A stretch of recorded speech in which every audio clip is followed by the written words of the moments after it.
والصلاة والسلام على عباده الذين اصطفى خصوصا على أفضلهم وخاتم النبيين محمد الأمين وعلى آله وصحبه أجمعين. أما بعد فأعوذ بالله من الشيطان الرجيم. بسم الله الرحمن الرحيم. قل أعوذ برب الفلق من شر ما خلق ومن شر غاسق إذا وقب ومن شر النفاثات في العقد ومن شر حاسد إذا حسد. بسم الله الرحمن الرحيم. قل أعوذ برب الناس ملك الناس إله الناس من شر الوسواس الخناس الذي يوسوس في صدور الناس من الجنة والناس. صدق الله العظيم. رب اشرح لي صدري ويسر لي أمري واحلل عقدة من لساني يفقهوا قولي. اللهم ربنا ألهمنا رشدنا وأعذنا من شرور أنفسنا. اللهم أرنا الحق حقا وارزقنا اتباعه وأرنا الباطل باطلا وارزقنا اجتنابه. اللهم ارحمنا بالقرآن العظيم واجعله لنا إماما ونورا وهدى ورحمة. اللهم ذكرنا منه ما نسينا وعلمنا منه ما جهلنا وارزقنا تلاوته آناء الليل وآناء النهار واجعله لنا حجة يا رب العالمین آمین. اللہ تعالیٰ کا بڑا فضل و کرم ہے اور اس کا لاکھ لاکھ احسان ہے کہ ہمارا یہ سلسلے وار درس آج پایۂ تکمیل کو پہنچ رہا ہے. اس تقریب کے ہدیے کے طور پر جو کتابچہ آپ کو دیا گیا ہے اس میں اس مسلسل درس کی مختصر سی تاریخ بھی درج ہے. اگرچہ سلسلے وار درس کا آغاز تو مسجد خضرہ سمن آباد سے ہو گیا تھا جون 1968 میں. اس اعتبار سے تو کہا جا سکتا ہے کہ 23 برس ہو گئے اور 23 برس میں اس سلسلے وار درس کی تکمیل ہوئی. لیکن اس میں چونکہ کچھ ڈپلیکیشن ہوئی، سن 74 میں ہمارا وہ درس مسجد خضرہ سمن آباد سے مسجد شہداء مال روڈ پر منتقل ہوا، تو وہاں پر بھی میں نے جہاں اس منتخب نصاب کا بھی دوبارہ درس دیا جو مطالعہ قرآن حکیم اور دعوت رجوع القرآن کی اس تحریک کے لیے بمنزلہ اساس ہے، اور پھر سلسلے وار درس کا آغاز بھی ابتدا سے دوبارہ کیا. اس پہلو سے یہ 17.5 برس کی داستان ہے، اس لیے کہ یہ سلسلہ درس جو اب تکمیل کو پہنچ رہا ہے یہ وہ ہے کہ جو سن 74 میں مسجد شہداء مال روڈ سے شروع ہوا تھا. قرآن حکیم کی صورتوں کا آخری جوڑا جس میں جوڑے ہونے کی نسبت بہت ہی نمایاں ہے اور جن کے لیے ایک نام ہے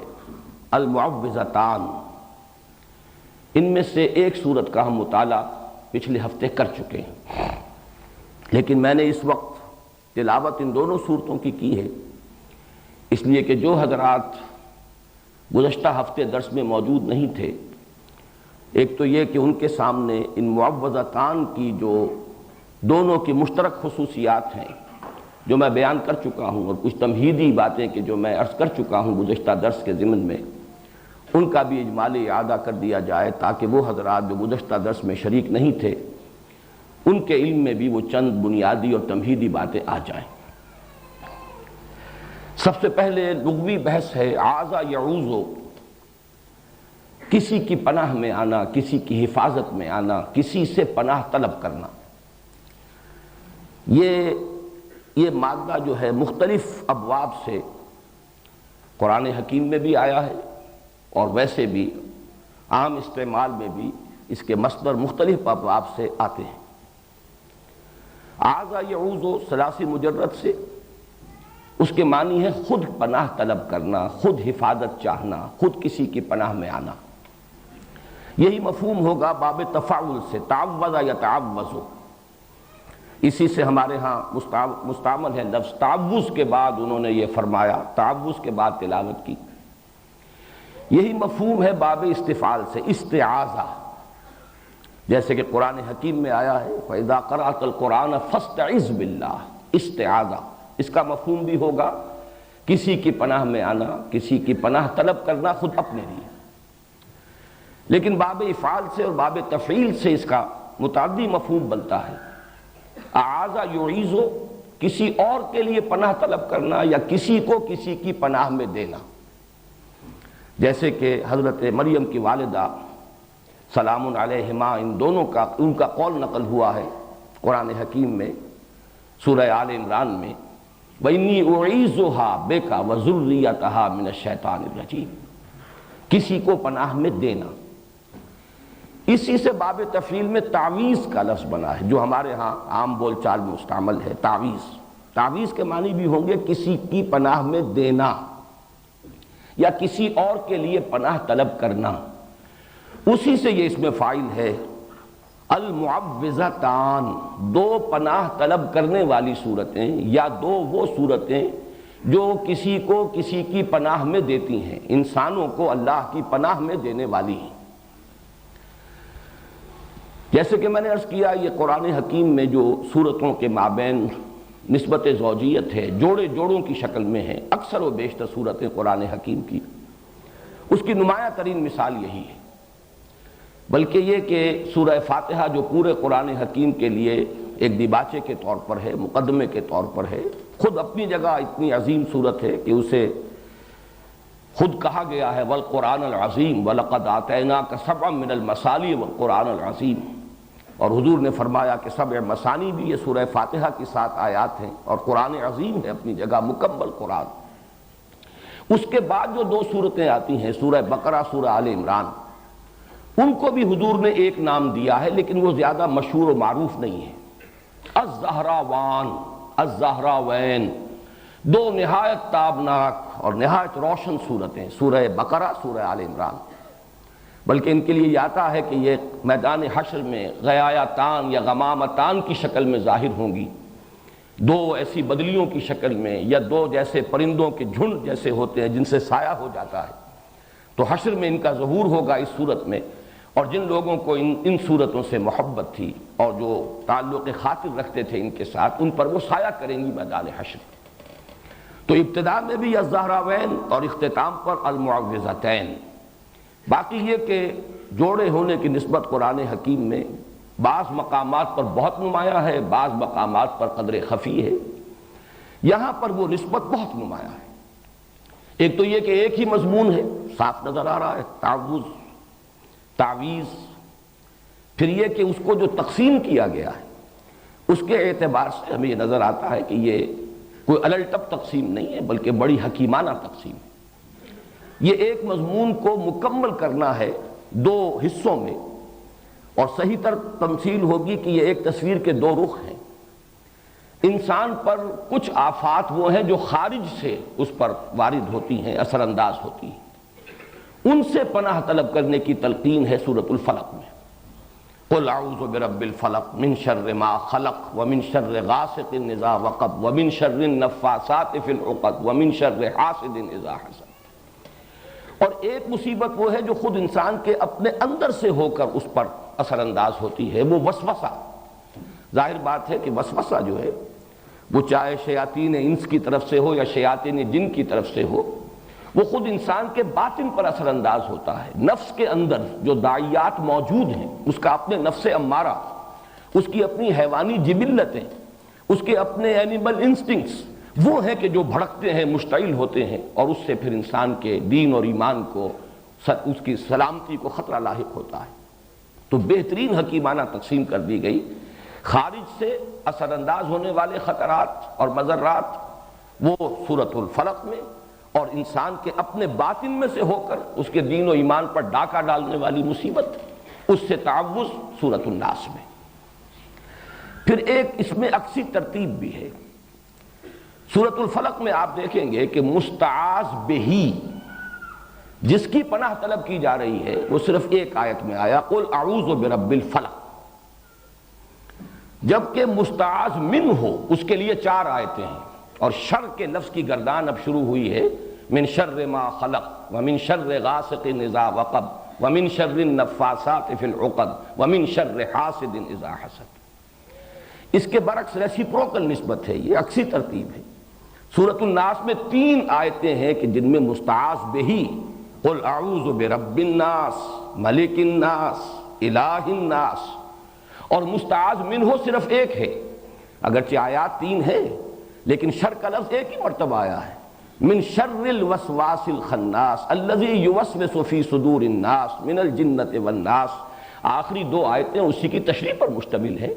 ورنہ مستعاذ منہ صرف ایک ہے، مستعاذ بہی اگرچہ ذات باری تعالیٰ اپنی جگہ پر تو اکیلی ہے، تنہا ہے، قل هو اللہ احد، لیکن اس کے ساتھ انسانوں کی 3 نسبتیں نمایاں کی گئیں، قل اعوذ برب الناس ملک الناس الہ الناس۔ اس کے بعد مستعاذ من صرف ایک آیت پر مشتمل یا ایک شر ہے۔ یہ ہے وہ ریسیپروکل نسبت جو عام طور پر قرآن حکیم کی جو صورتیں جوڑوں کی شکل میں ہوتی ہیں ان کے مضامین میں بالعموم پائی جاتی ہے۔ اس کے ضمن میں ایک بہت ہی حسین نکتہ ہے جو امام رازی نے بیان کیا ہے کہ واقعہ یہ ہے کہ انسان پر جو مصائب یا جو شرور اثر انداز ہوتے ہیں خارج سے، اس کا سارا اثر انسان کے جسم اور جان پر ظاہر ہوتا ہے، جبکہ انسان پر جو شیطان کی وسوسہ اندازی کا اثر ہے وہ در حقیقت اس کے دین و ایمان پر ڈاکہ ڈالتا ہے۔ لہذا مستعاذ بہی جو ہے اس کے ساتھ بہت زیادہ تعلق کی ضرورت ہے، بہت مضبوط ربط کی تعلق ہے، اس لیے ضرورت ہے، اس لیے کہ شیطان کا یہ وسوسہ جو انسان کے دین و ایمان کے لیے خطرہ ہے، اس کے لیے جب پناہ طلب کرنے کی تلقین کی گئی تو قل اعوذ برب الناس ملک الناس الہ الناس، اس میں یہ تکرار میں جو زور ہے وہ واقعتاً ادھر اشارہ کر رہا ہے کہ یہ ہے اصل جو مصیبت ہے، اور یہی وجہ ہے، اور یہ توازن ہے بڑا حسین کہ وہاں 4 شرور اور یہاں ایک شر، لیکن اس اعتبار سے یہ برابر ہیں کہ وہ جتنے مضرتیں ہیں وہ انسان کے جسم و جان پر کسی مصیبت یا تکلیف کی شکل میں اثر انداز ہوتی ہیں، جبکہ یہ مصیبت جو ہے اس کے دین و ایمان پر ڈاکہ ڈالنے والی ہے، جس سے کہ اس کی ابدی زندگی جو ہے حیات اخروی اسے خطرہ لاحق ہو جائے۔ تیسری تمہیدی بات ان صورتوں کے بارے میں زمانہ نزول سے متعلق ہے، اگرچہ سلف میں بھی رائے موجود ہے کہ یہ دونوں صورتیں مکی ہیں، اور ہمارے اس دور کے مفسرین میں سے مولانا مودودی صاحب نے بھی اس رائے کو قبول کیا ہے، لیکن اکثر مفسرین کا اس پر اجماع ہے کہ یہ صورتیں مدنی ہیں، اور اس کے ضمن میں خاص طور پر ایک صحیح حدیث صحیح مسلم میں جو موجود ہے حضرت عقبہ ابن عامر رضی اللہ تعالیٰ عنہ سے، میرے نزدیک وہ فیصلہ کن ہے، اس لیے کہ ان کا قول یہ موجود ہے کہ جس رات یہ صورتیں نازل ہوئیں، اور حضرت عقبہ ابن عامر انصاری ہیں، یہ ہجرت کے بعد ایمان لائے ہیں، بلکہ غالباً سن 7 میں یہ ایمان لائے ہیں، وہی سن جو حضرت ابو ہریرہ کے ایمان لانے کا سن ہے۔ تو جس رات یہ آیات صورتیں نازل ہوئی ہیں اور ایک ہی شب میں نازل ہوئی ہیں، بیک وقت نازل ہوئی ہیں، اور یہ بات بھی خاص طور پر جوڑے ہونے کے اعتبار سے قابل غور ہے، قابل توجہ ہے کہ بیک وقت نازل ہوئی لیکن جوڑے کی شکل میں نازل ہوئی، ان کو ایک جوڑے کی صورت دے کر نازل کیا گیا، حالانکہ اس پورے مضمون کو کسی ایک صورت میں بھی جمع کیا جا سکتا تھا۔ تو صبح کے وقت حضور نے فرمایا حضرت عقبہ ابن عامر سے رضی اللہ تعالیٰ عنہ کہ کیا تم نے دیکھا آج جو مجھ پر آیات نازل ہوئی ہیں، الفاظ یہ حضور کے الم تری آیات انزلت اللیلۃ لم یری مثلہن، ویسی آیات اس سے پہلے کبھی نہیں دیکھی گئیں، اور حضور کا یہ معمول بھی ہمارے علم میں ہے کہ آپ اس سے پہلے مختلف آپ سے دعائیں منقول ہیں تعوذ کی، مختلف الفاظ میں آپ اللہ تعالیٰ کی پناہ طلب کیا کرتے تھے مختلف آفات سے، لیکن جب یہ صورتیں نازل ہو گئی تو پھر آپ نے اپنی بقیہ تمام دعاؤں کو ترک کر کے صرف انہی دونوں صورتوں کو معمول بہی بنا لیا، انہی کے ذریعے سے تعوذ، اس لیے کہ اب یہ جامع ترین کلمات ہیں، لم یری مثلہن، ان جیسی تو آیات دیکھی ہی نہیں گئی۔ پھر یہ کہ ثانوی طور پر اس چیز کو تقویت پہنچاتی ہے یہ بات بھی کہ حضور صلی اللہ علیہ وسلم پر جو جادو کیا گیا، اجمالاً اس کی روایات صحیحین میں موجود ہیں، بخاری اور مسلم دونوں میں،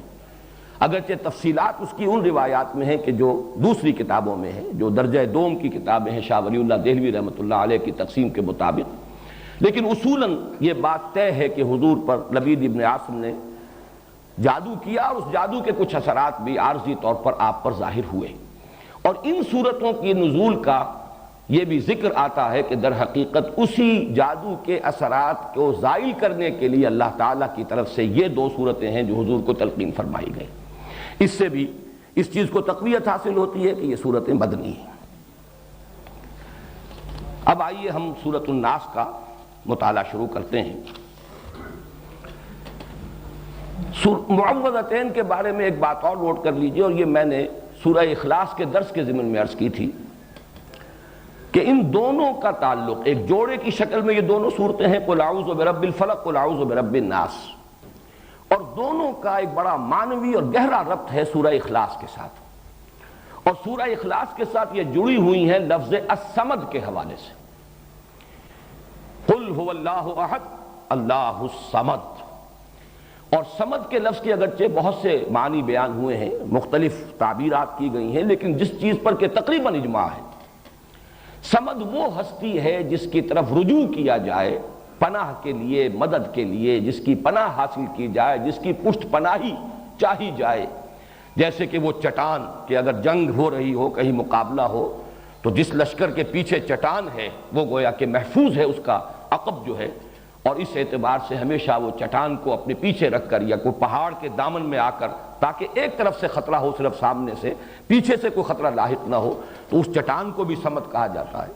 بڑے بڑے سردار جو ہوتے تھے انہیں صمد کہتا تھا، اور یہ لفظ وہ ہے جو قرآن حکیم میں صرف ایک مرتبہ آیا،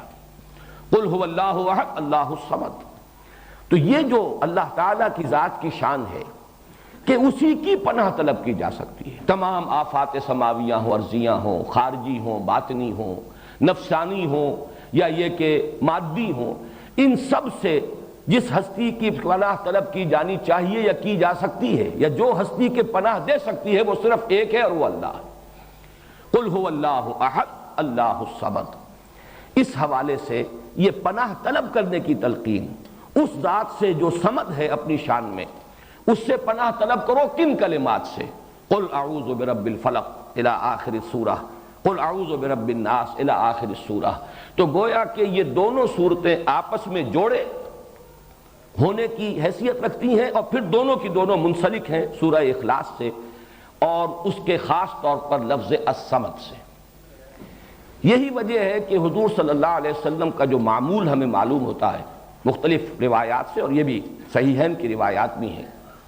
کہ آپ رات کو سونے سے قبل اپنی دونوں ہتھیلیوں کو جوڑ لیتے تھے، اور ان پر یہ تین صورتیں آپ تلاوت کر کے پھونکتے تھے، سورہ اخلاص اور معوذتین، اور پھر اپنے دونوں ہاتھوں کو جسم پر پھیر لیتے تھے جہاں جہاں تک بھی وہ ہاتھ پہنچ سکے۔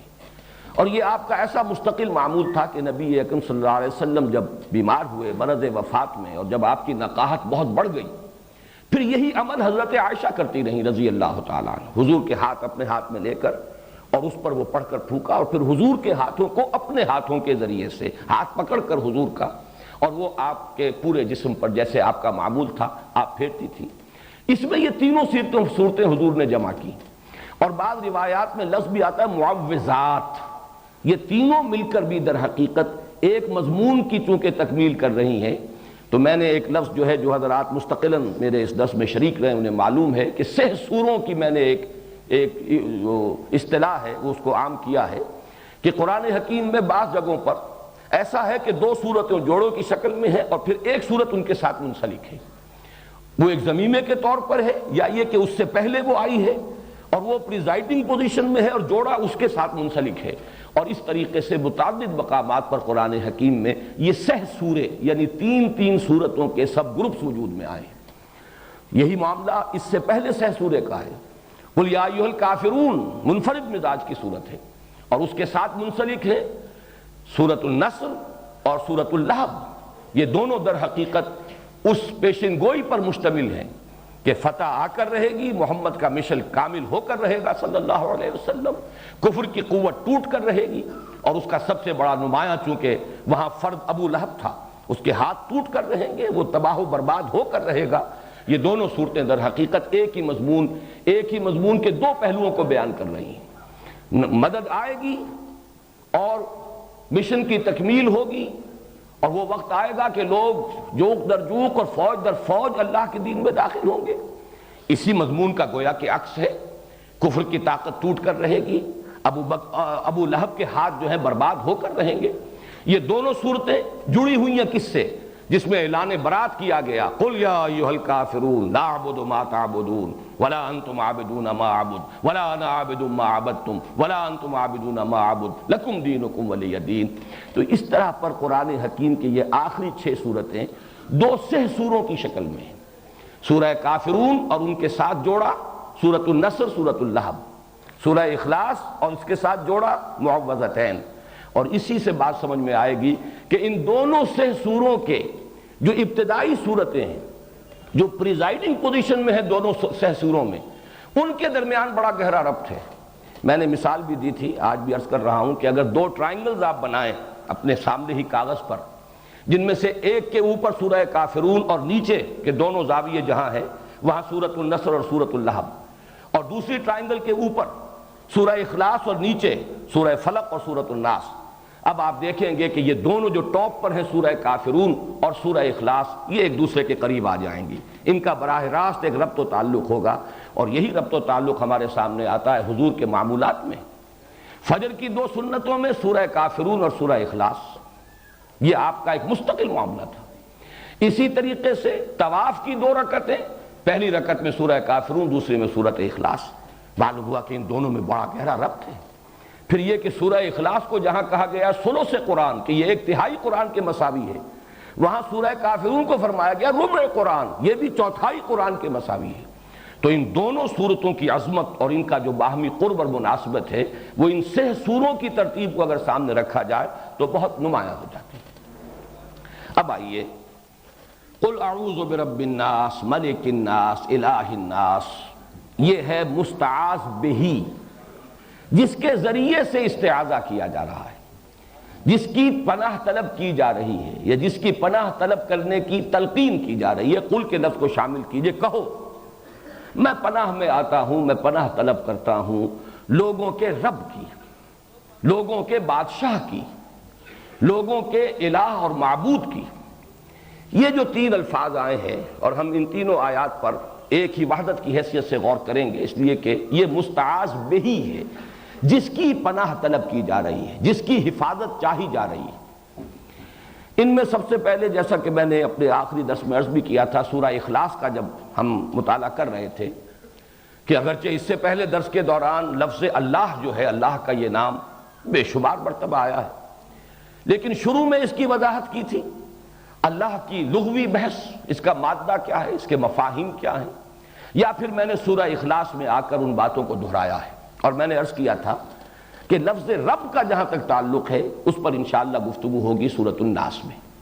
حالانکہ یہ لفظ سورۃ الفلق میں بھی آ چکا ہے، قل اعوذ برب الفلق قل اعوذ برب الناس۔ آج میں چاہتا ہوں کہ اس لفظ کی بھی لغوی بحث، اور اس میں ایک اشکال ہے، وہ اشکال ہے کہ جس میں بھی بہت عرصے تک مبتلا رہا ہوں، اس لیے کہ عام طور پر اس لفظ کا ترجمہ کیا جاتا ہے پالن ہار، پروردگار، پرورش کرنے والا، درجہ بدرجہ ترقی دینے والا۔ حالانکہ یہ لفظ جب آتا ہے قرآن مجید میں، جیسے کہ سورہ بنی اسرائیل میں آیا ہے وَقُلْ رَبِّ ارْحَمْهُمَا كَمَا رَبَّيَانِي صَغِيرًا، اب یہ ربیانی یہ تربیت سے بنا ہے، باب تفعیل ہے، تربیہ۔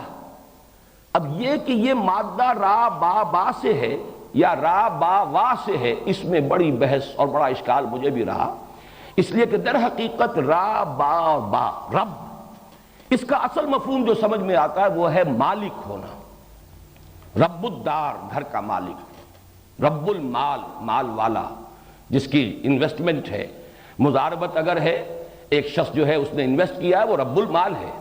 اور دوسرا شخص جو ہے وہ مضارب ہے، وہ کام کر رہا ہے، محنت کر رہا ہے۔ تو رب کا لفظ جہاں بھی آتا ہے در حقیقت اپنے اصل مفہوم میں، اس کا مفہوم جو ہے لغوی، مجھے جو اشکال لاحق رہا وہ یہی تھا کہ وہ تو اس کے استعمالات کا اگر ہم جائزہ لیں تو وہ تو مالک ہونے کے مفہوم میں آتا ہے، رب المال، رب الدار، رب البیت۔ اس میں رب کا لفظ، اب جیسے خاص طور پر رب البیت، یہ جو خانہ کعبہ ہے اس کا رب، خانہ کعبہ کی تو کوئی تربیت نہیں، اس کی کوئی پرورش نہیں، اس کا کوئی پالنا پوسنا نہیں، وہاں تو در حقیقت رب کا مطلب مال جیسے رب المال ہے اسی طرح رب الدار ہے، مال والا گھر والا، مال کا مالک رب کا مالک، گھر کا مالک۔ لیکن یہ کہ یہ لفظ جو ہے، اب میں نے اس پر جب مزید غور کیا تو متعدد الفاظ ایسے ہیں کہ جس میں یہ را با با جس طریقے سے ہے، اسی طرح شین قاف قاف شق، دال سین سین دس، اس سے جب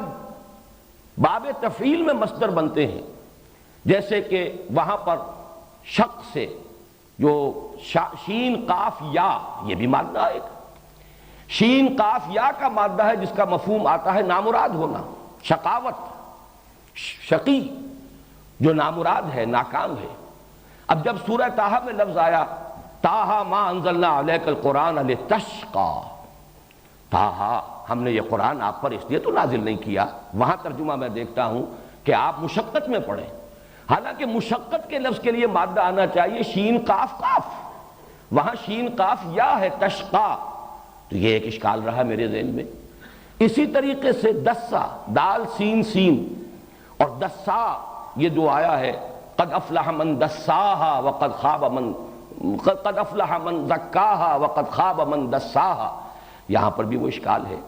تو یہ اشکال ہوا امام رازی کی جب تفسیر میں پڑھ رہا تھا سورۃ الشمس کی، تو انہوں نے بعض نحویین کا یہ قول نقل کیا کہ یہ مادے در حقیقت دال سین سین اور دال سین یا، یہ بہت ایک دوسرے کے برابر ہم معنی ہے، بلکہ ایک ہی لفظ کی بدلی ہوئی شکل ہے۔ یہی اصول اگر ہم اس کا اطلاق کریں را با با اور را با وا پر، تو اس کا مطلب یہ ہے کہ یہ دونوں الفاظ بہت قریب ہیں، ان کو علیحدہ مادے بھی کہا جا سکتا ہے اور ایک مادہ بھی قرار دیا جا سکتا ہے۔ چنانچہ میں نے جب تحقیق کی ہے تو عجیب صورت سامنے آئی کہ لغت کے ایک بہت بڑے امام اور خاص طور پر مفردات القرآن کے مصنف، اتنی عظیم کتاب لکھنے والے امام راغب اصفہانی، انہوں نے را با با کے مادے کے ساتھ اس میں رب کے ساتھ صرف ربا یربی کو ایک ہی کہا ہے کہ یہ ربا یربی تربیتاً، اور را با با یہ در حقیقت ایک ہی مادہ، یہ دو مادے علیحدہ ہیں ہی نہیں۔ جبکہ فؤاد عبد الباقی، اس نے جو کتاب لکھی ہے المعجم المفہرس لالفاظ القرآن الحکیم، اس نے اس کو بالکل برعکس رب کے ساتھ صرف اربابن، ربیون، ربانیون، ربائب کے لفظ کو جمع کیا ہے، باقی اربا یربی، ربا یربی، ان سب کو وہ ایک علیحدہ جو مادہ ہے اس کے ساتھ لیتے ہیں۔ اس اعتبار سے ان میں جو قرب ہے، ان میں جو ترادف پیدا ہو گیا ہے، اور دو اتنے عظیم جو ہمارے مفکرین ہیں لغت کے ماہرین، ان میں بھی یہ اختلاف پیدا ہوا، تو اس کی بنا پر یہ سمجھیے کہ یہ رب کا مفہوم جو عام طور پر عام ہو گیا ہے، پالنے والا، پوسنے والا، یہ اس وجہ سے ہے کہ یہ را با وا اور را با با یہ دونوں بالکل ہم معنی اور ایک دوسرے کے قریب اور مترادف یہ مادے ہیں۔ اس لیے عام طور پر ترجمہ جب بھی رب کا کیا جائے گا تو پالن ہار، پروردگار، پالنے والا، پوسنے والا، بلکہ یہ کہ امام راغب اصفہانی نے تو کہا ہی یہ ہے کہ را با با ہے ہی تربیہ، اور تربیہ کا مفہوم کیا ہے؟ کسی شے کو حالن فحالن ترقی دینا، درجہ بدرجہ ترقی دیتے ہوئے اس کے نقطہ عروج تک، اس کے نقطہ کمال تک پہنچا دینا، یہی لفظ رب کا اصل مفہوم ہے۔ اس کے بعد آئیے دوسرا لفظ ملک، اس میں بھی نوٹ کیجئے ملکیت، مالکیت، اور اس سے آگے ملکیت، بادشاہت، یہ بھی مادہ تو ایک ہی ہے۔ یہی وجہ ہے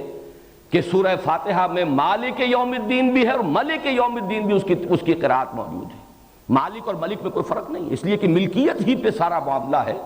جو شے میری ملکیت ہے، اس کا مطلب یہ ہے کہ میں اس میں حق تصرف رکھتا ہوں، جو چاہوں اس کے ساتھ معاملہ کروں، اور یہی حق تصرف ایک اجتماعی سطح پر آ کر بادشاہت کا تصور جو ہے اس کو جنم دیتا ہے۔ بادشاہ جو ہے، جیسے کہ فرعون کا قول نقل ہوا قرآن حکیم میں، الیس لی ملک مصر، کیا مصر کی بادشاہی میرے لیے نہیں؟ وَهَذِهِ الْأَنْهَارُ تَجْرِي مِن تَحْتِي، اور یہ جو دریا ہیں یا جو نہریں بہ رہی ہیں وہ میرے نظم کے تحت، میرے کنٹرول میں۔ آج کی اصطلاح میں ہم کہہ سکتے ہیں کہ جس کو چاہوں موگا دوں، جس کو چاہوں نہ دوں، جس کے لیے چاہوں موگا جو ہے اس کے پانی کے لیے میں اس کے میں اضافہ کر دوں، اور جس کے لیے چاہوں اس کے اندر کمی کر دوں، یہ میرا اختیار ہے۔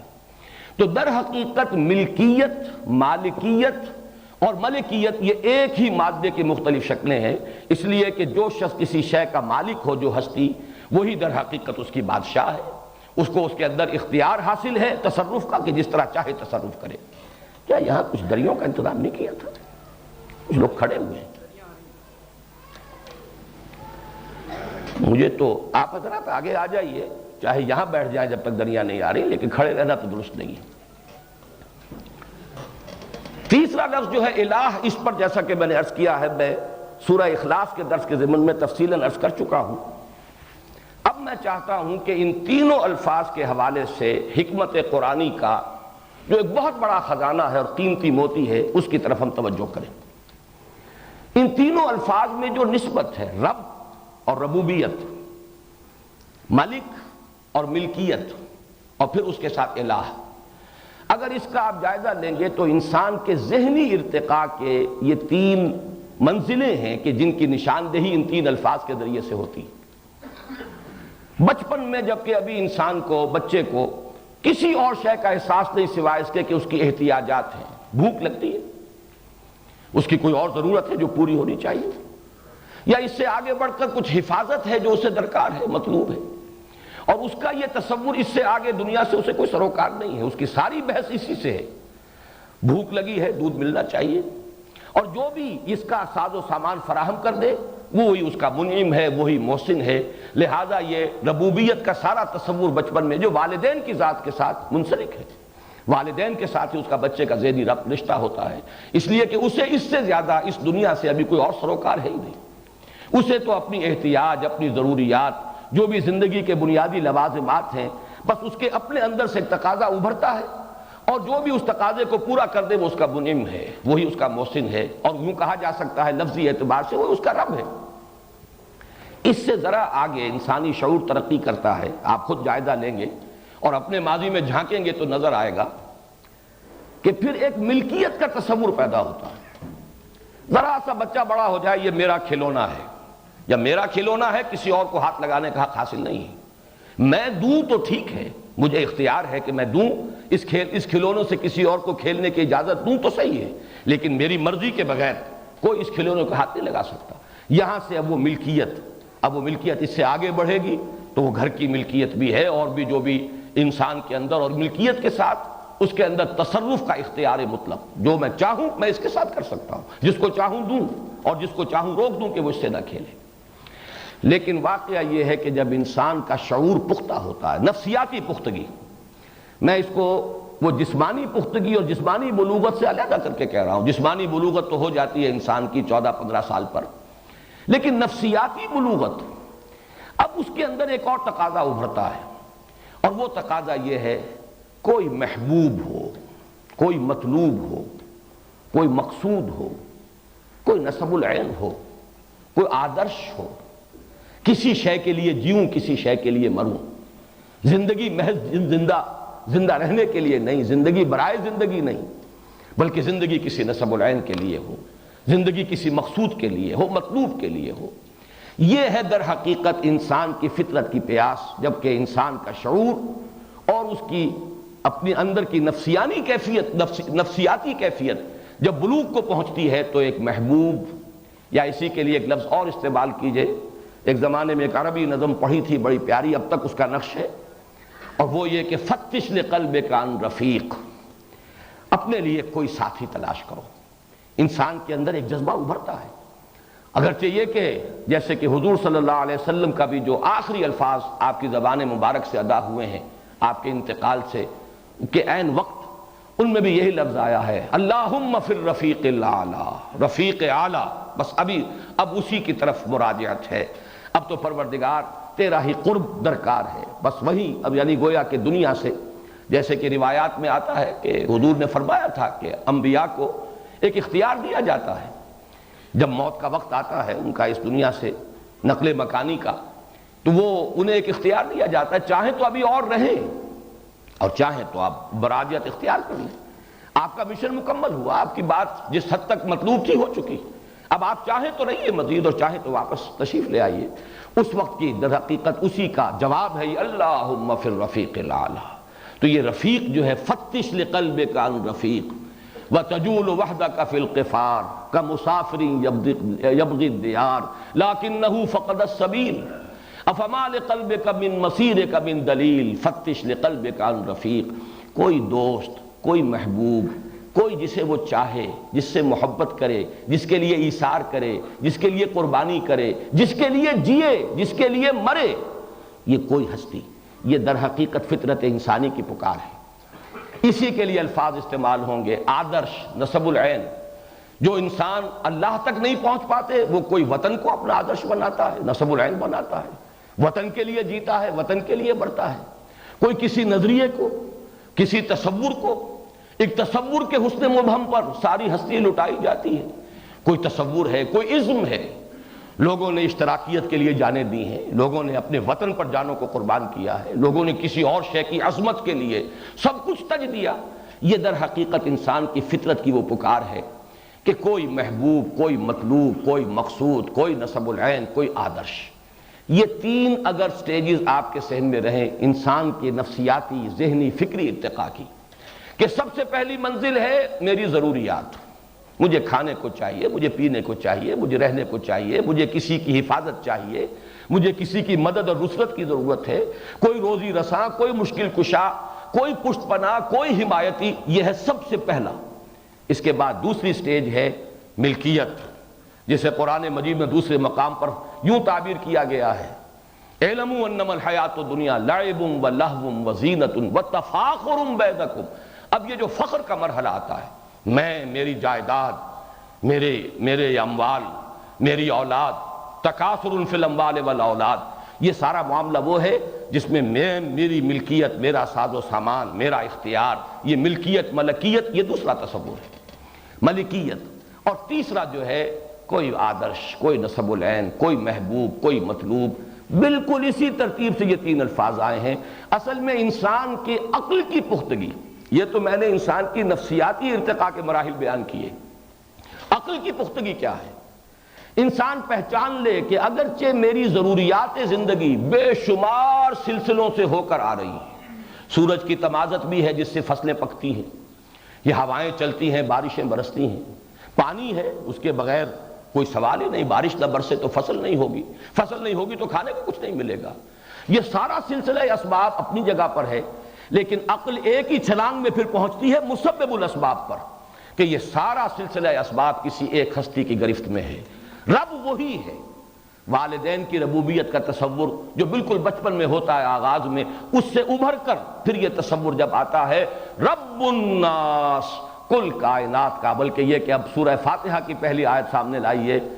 الحمدللہ رب العالمین. اور ہر جگہ آپ نوٹ کریں گے قرآن حکیم میں کہ ہر جگہ پر یہ رب کا لفظ جو ہے یہ سب سے پہلے لایا گیا ہے.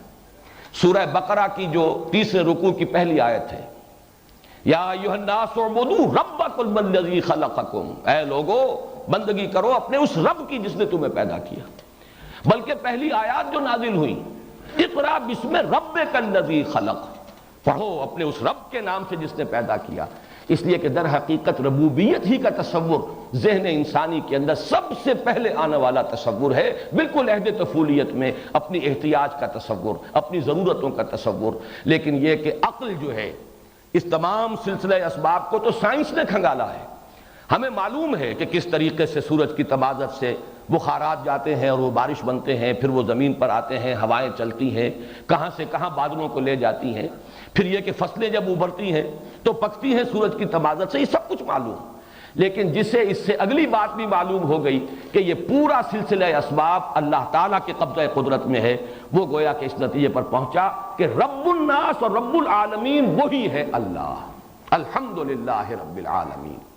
اسی طرح یہ میری میز اور یہ میری کرسی اور یہ میرا کھلونا اور یہ میرا مکان اور میرا سامان اور میرا ملک، میرا قبیلہ، میری قوم، میرا اختیار، میری حکومت، الیس لی ملک مصر، یہ سب کچھ ہے. لیکن یہ کہ انسان کے عقل کی رسائی جو ہے اگر ہو جائے حقیقت تک تو ملک الناس، بادشاہ حقیقی اللہ ہے. یہ جس کے پاس بھی کوئی اختیار ہے وہ صرف ظاہری ہے. یا تو ہم کہیں گے ظاہری ہے. جب ہم کہتے ہیں لا حول ولا قوت الا باللہ، بظاہر مجھے محسوس ہو رہا ہے کہ یہ مجھے نقصان پہنچا سکتا ہے، یہ اس وقت گن لے کر میرے سامنے کھڑا ہے، نشانہ بھی لے لیا ہے، میری جان گویا کہ اس کے قبضہ قدرت میں آ گئی ہے، ذرا سی انگلی کی حرکت جو ہے اس سے میری جان یہ لے لے گا۔ یہ سب کچھ دیکھ کر بھی انسان جب کہتا لا حول ولا قوت الا باللہ، لا مؤثر فی الحقیقت الا اللہ، لا فاعل فی الحقیقت الا اللہ، تو معلوم ہوا کہ اختیار مطلق تو اللہ کا ہے۔ تمام اسباب مادی جمع ہو جائیں تب بھی اختیار ان اسباب میں اس کا نہیں ہے کہ نتیجہ ضرور نکال دیں، الا باذن اللہ، مگر اللہ کا اگر اذن ہو تو نتیجہ نکلے گا، اللہ کا اذن نہیں ہے تو نتیجہ نہیں نکلے گا۔ اس لیے کہ بادشاہ حقیقی صرف اللہ ہے، مختار حقیقی صرف اللہ ہے، مختار مطلق صرف اللہ ہے۔ اسی تصور سے در حقیقت وہ جو ہمارے ہاں الحمدللہ کہ آج کل تو بہت سے لوگ یہاں ایسے پیدا ہو گئے ہیں جو قرارداد مقاصد کو ہوکس قرار دے رہے ہیں۔ الطاف گوہر صاحب کا جو مضمون شائع ہو رہا ہے مسلم میں اب سلسلے وار، اس کی پہلی قسم میں انہوں نے قرارداد مقاصد کو ایک ہوکس قرار دیا، ایک فراڈ قرار دیا۔ لیکن واقعہ یہ ہے کہ وہ تو میں سمجھتا ہوں کہ اس صدی کے بڑے عظیم واقعات میں سے ایک واقعہ ہے کہ اس 20ویں صدی کے نصف کے قریب ایک پوری قوم 10 کروڑ کے اس وقت بھی ہم تھے، پاکستان 2 حصوں پر مشتمل تھا، اس وقت بھی ہماری آبادی 10 کروڑ سے متجاوز تھی، اگرچہ آج اتنے عرصے کے بعد صرف یہ نصف حصہ جو ہے بلکہ نصف کم تر حصہ بھی 10 کروڑ سے آگے بڑھ گیا، لیکن اس وقت بھی پورا پاکستان 10 کروڑ سے زائد آبادی پر مشتمل تھا۔ اتنی بڑی ایک قوم نے اس بات کا اقرار کیا کہ بادشاہ حقیقی اللہ ہے، حاکمیت صرف اس کے لیے، ملک شہنشاہ الملک القدوس صرف اللہ ہے، اور جو بھی اختیار ہمارے پاس ہے وہ ڈیلیگیٹڈ ہے، وہ اس کا عطا کردہ ہے، ہمارا ذاتی نہیں ہے، اور ہم اس اختیار کو استعمال کرنے کے مجاز ہیں صرف اسی کی طے کردہ حدود کے اندر۔ کسی قوم کی کانسٹیٹیوشنل اسمبلی جو اس کی گویا کہ یوں سمجھیے کہ اجتماعی زبان ہے، اس زبان سے ان الفاظ کا نکلنا یہ وہی ہے کلمہ لا الہ الا اللہ، اور وہی ہے در حقیقت یہ دوسرا تصور کہ جو یہاں دیا گیا وہ رب الناس بھی ہے اور ملک الناس بھی ہے، بادشاہ بھی ہے۔ اسی لفظ کے حوالے سے ہمارے دین کا وہ تصور مستحکم ہوتا ہے کہ یہ مذہب نہیں دین ہے، اس میں علیحدہ نہیں ہے معاملہ حکومت کا اور سیاست کا اور نظام کا، یہ صرف عبادات اور پوجا پاٹ کا اور صرف چند رسومات کا مجموعہ نہیں ہے کہ عقائد اور رسومات ہوں، بلکہ یہ کہ اس کا ایک سیاسی نظام ہے، اسی سیاسی نظام کے لیے عنوان خلافت ہے، انسان کے لیے خلافت ہے، حاکمیت نہیں ہے، انسان کے لیے امانت ہے، ملکیت نہیں ہے۔ اور میں نے ان دونوں الفاظ کو جوڑ دیا تھا لغوی بحث میں، ملکیت اور ملکیت، حاکمیت اور ملکیت یہ دونوں لازم و ملزوم ہے، مادہ ایک ہی ہے، مالک یوم الدین بھی ہے، ملک یوم الدین بھی ہے۔ تو در حقیقت اللہ تعالیٰ ہی مالک حقیقی ہے، اللہ تعالیٰ ہی حاکم حقیقی ہے، ملک الناس وہ لوگوں کا بادشاہ ہے، مالک حقیقی بھی ملک حقیقی بھی، یعنی انسانوں کے لیے حاکمیت نہیں خلافت ہے، انسانوں کے لیے ملکیت نہیں امانت ہے۔ این امانت چند روزہ نزد ماست، در حقیقت مالک ہر شے خداست۔ یہ دوسری بات ہے کہ ہم ملکیت کے اس فریب کے اندر مبتلا ہو جاتے ہیں، وہ جو ہلدی کی گانٹھ مل گئی ہے اور اسے لے کر ہم سمجھتے ہیں کہ پنساری بن گئے ہیں، ہم سمجھتے ہیں میری شے اور میری ملکیت اور میری جائیداد اور میرا مکان اور میرا محل اور میری یہ اور میری وہ، یہ سوائے ایک فریب کے کچھ نہیں۔ این امانت چند روزہ نزد ماست، در حقیقت مالک ہر شے خداست، اور سروری زیبا فقط اس ذات بے ہمتا کو ہے، حکمراں ہے ایک وہی باقی بتان آزری۔ یہ دوسرا لفظ ہوا ملک الناس۔ اب آیا ہے وہ لفظ جس پر تفصیلی بحث میں کر چکا ہوں سورہ اخلاص کے درس میں، الہ الناس، مطلوب حقیقی وہی، معبود حقیقی وہی، محبوب حقیقی وہی، مقصود اصلی وہی، لا مقصود الا اللہ، لا محبوب الا اللہ، جینا ہے تو اس کے لیے، مرنا ہے تو اس کے لیے۔ قل ان صلاتی و نسکی و محیای و مماتی للہ رب العالمین۔ جیسے کہ انسان حقیقت میں وہی انسان کہلانے کا مستحق ہے جس کا کوئی نسب العین ہے، جس کا کوئی آدرش ہے، جس کا زندگی میں کوئی مقصد ہے، جو محض زندگی کے لیے جینے کے لیے نہیں جی رہا بلکہ کسی مقصد کے لیے نسب العین کے لیے جی رہا ہے۔ اور وہ نسب العین وہ حقیقت میں جب انسان کی عقل اگر وہ پختگی کو پہنچ گئی ہو تو وہ پہچان لے گا کہ مطلوب حقیقی، محبوب حقیقی سوائے اللہ کے کوئی نہیں۔ یہ ہے آخری منزل انسانی فکر کے ارتقاء کی، لہذا یہاں اس ترتیب سے لائے قل اعوذ برب الناس۔ علامہ اقبال نے اسی فکر کو مختلف انداز میں بیان کیا ہے۔ یزداں بکمن داور ہمت مردانہ. یہ کیا اصل میں الفاظ ایسے ہیں کہ جس سے ذرا آدمی چونک بھی جاتا ہے، بات کیا کہی جا رہی ہے. آپ کو معلوم ہے کہ کمند جو ہے وہ استعمال کی جاتی تھی فصیل کے اوپر چڑھنے کے لیے. انسان پہلے اپنے زور بازو سے کمند کو پھینکتا تھا اوپر،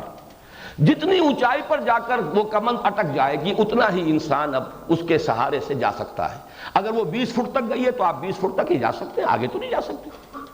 اگر آپ نے 40 فٹ تک پہنچا لی ہے تو آپ 40 فٹ تک پہنچ جائیے. تو پہلے کمند پھینکیے اونچ بلند، اور اس کے بعد آپ اس بلندی تک خود پہنچیں گے. یہ جو سورہ حج کے اندر فرمایا گیا ضعف الطالب والمطلوب، اگر مطلوب گھٹیا ہے تو طالب بھی گھٹیا ہی رہے گا. آدرش پست ہے تو انسانی شخصیت پست رہے گی. نصب العین جو ہے وہ بہت ہی نیچے ہے، لو ہے، تو انسانی شخصیت بھی بہت نچلی سطح پر رہے گی. آدرش بلند ہے، نصب العین بلند ہے، آپ کا مقصود و مطلوب بلند ہے، تو اب آپ کی اپنی شخصیت کو ترفع حاصل ہوگا اس کے حوالے سے. اسی کو کہا گیا ضعف الطالب والمطلوب. اگر مطلوب کمزور ہے تو طالب بھی کمزور، مطلوب پست ہے تو طالب بھی پست. کسی نے وطن کو بنایا، کسی نے قوم کو بنایا، کسی نے اولاد کو بنایا. کتنے ہی لوگ ہیں جو صرف اولاد کے لیے جیتے ہیں، اپنی توانائیاں انویسٹ کر دیتے ہیں صرف اولاد کے لیے. ان کا مقصود و مطلوب اولاد ہے، اس کے سوا کچھ نہیں، کوئی بلند تر نسب العین نہیں. کچھ لوگ ہیں جو صرف اپنی ذات، اپنے ہی حسن کا دیوانہ بنا پھرتا ہوں،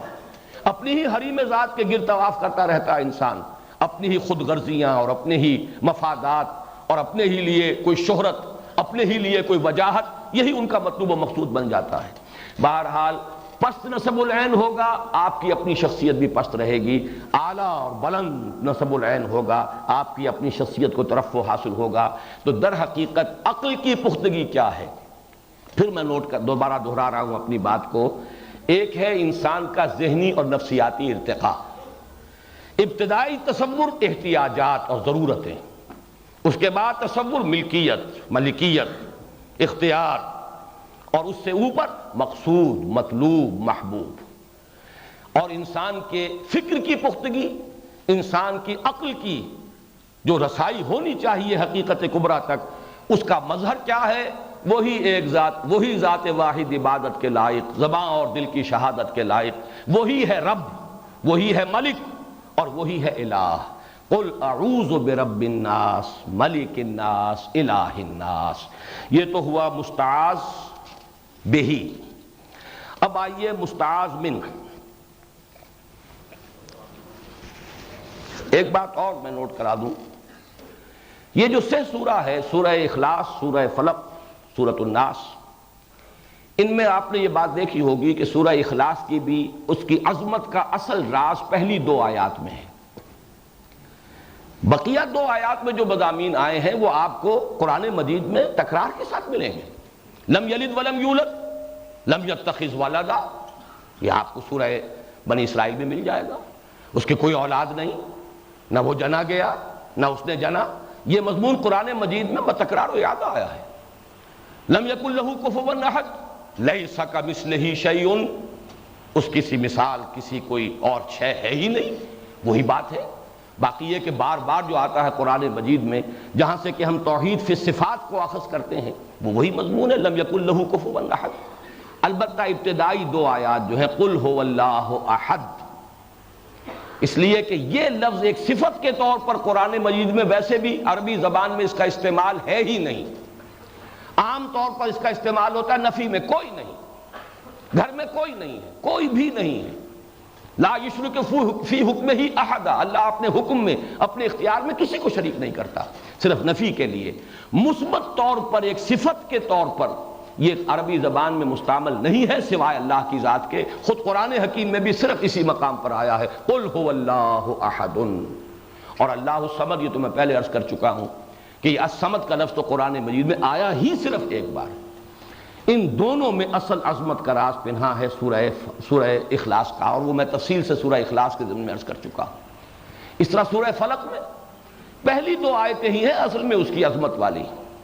باقی یہ کہ بقیہ 3 آیتیں من شر ما خلق کی شرح ہے، اس لیے کہ اور جو بھی کچھ ہے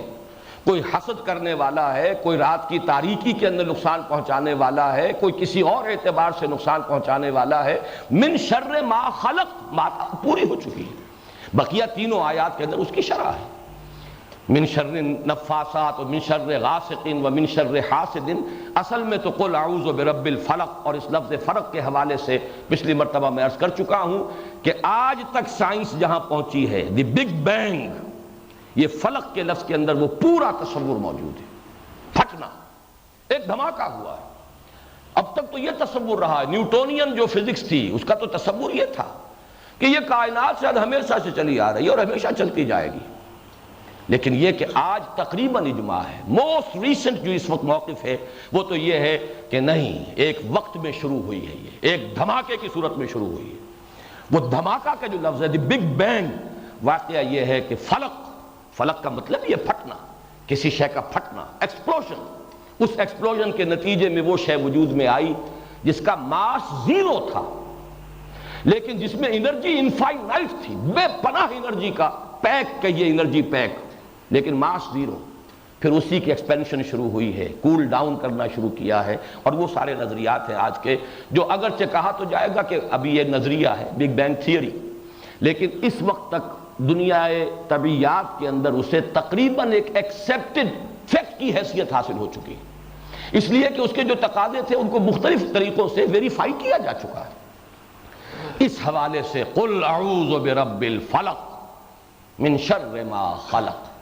ان میں جو قرب ہے، فلق وہ بگ بینگ اور اسی کا ظہور ہے، یہ کل کائنات، کل یونیورس، دی ایکسپینڈنگ یونیورس ابھی یہ پھیل رہی ہے، اور اسی میں اگلا مرحلہ یہ بھی آ گیا ہے کہ جیسے یہ پھیل رہی ہے، ایک وقت آئے گا کہ پھر یہ سکڑنی شروع ہو جائے گی۔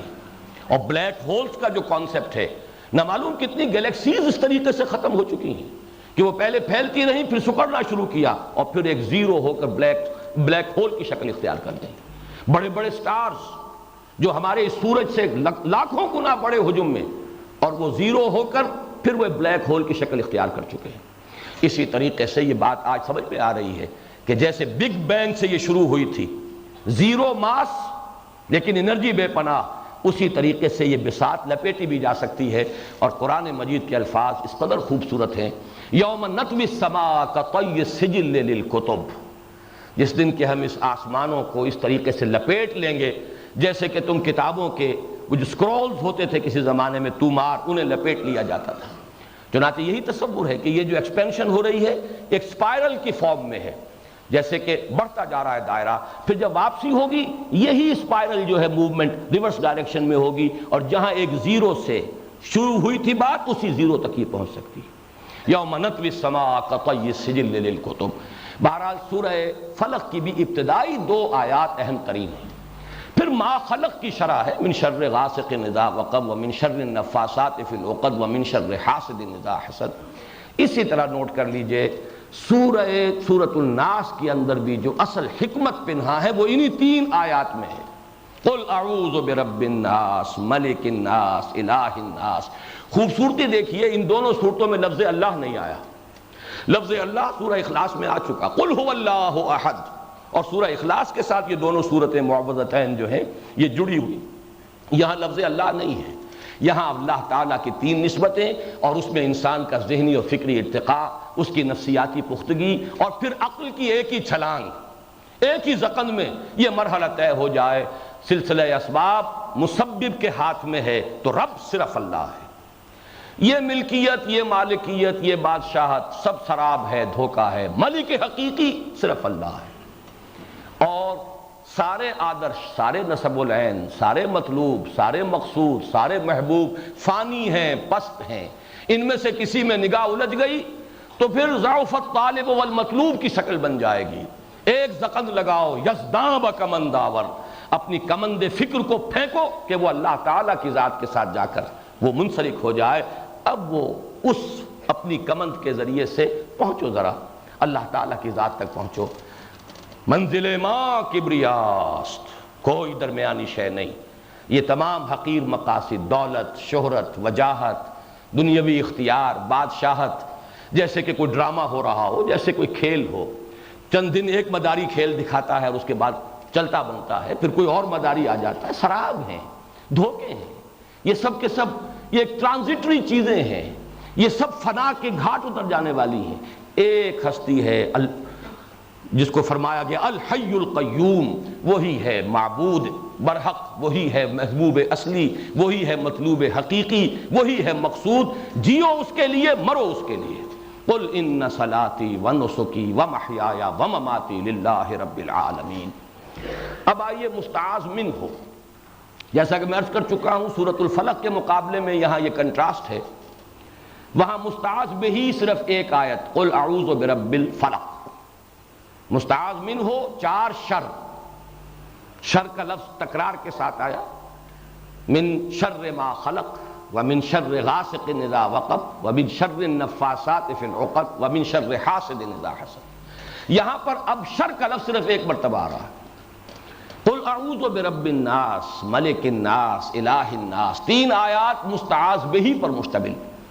اور شر جس سے کہ پناہ طلب کی جا رہی ہے من شر الوسواس الخناس۔ اب اس پر تھوڑا سا غور کر لینا چاہیے، وسواس کسے کہتے ہیں؟ اتنی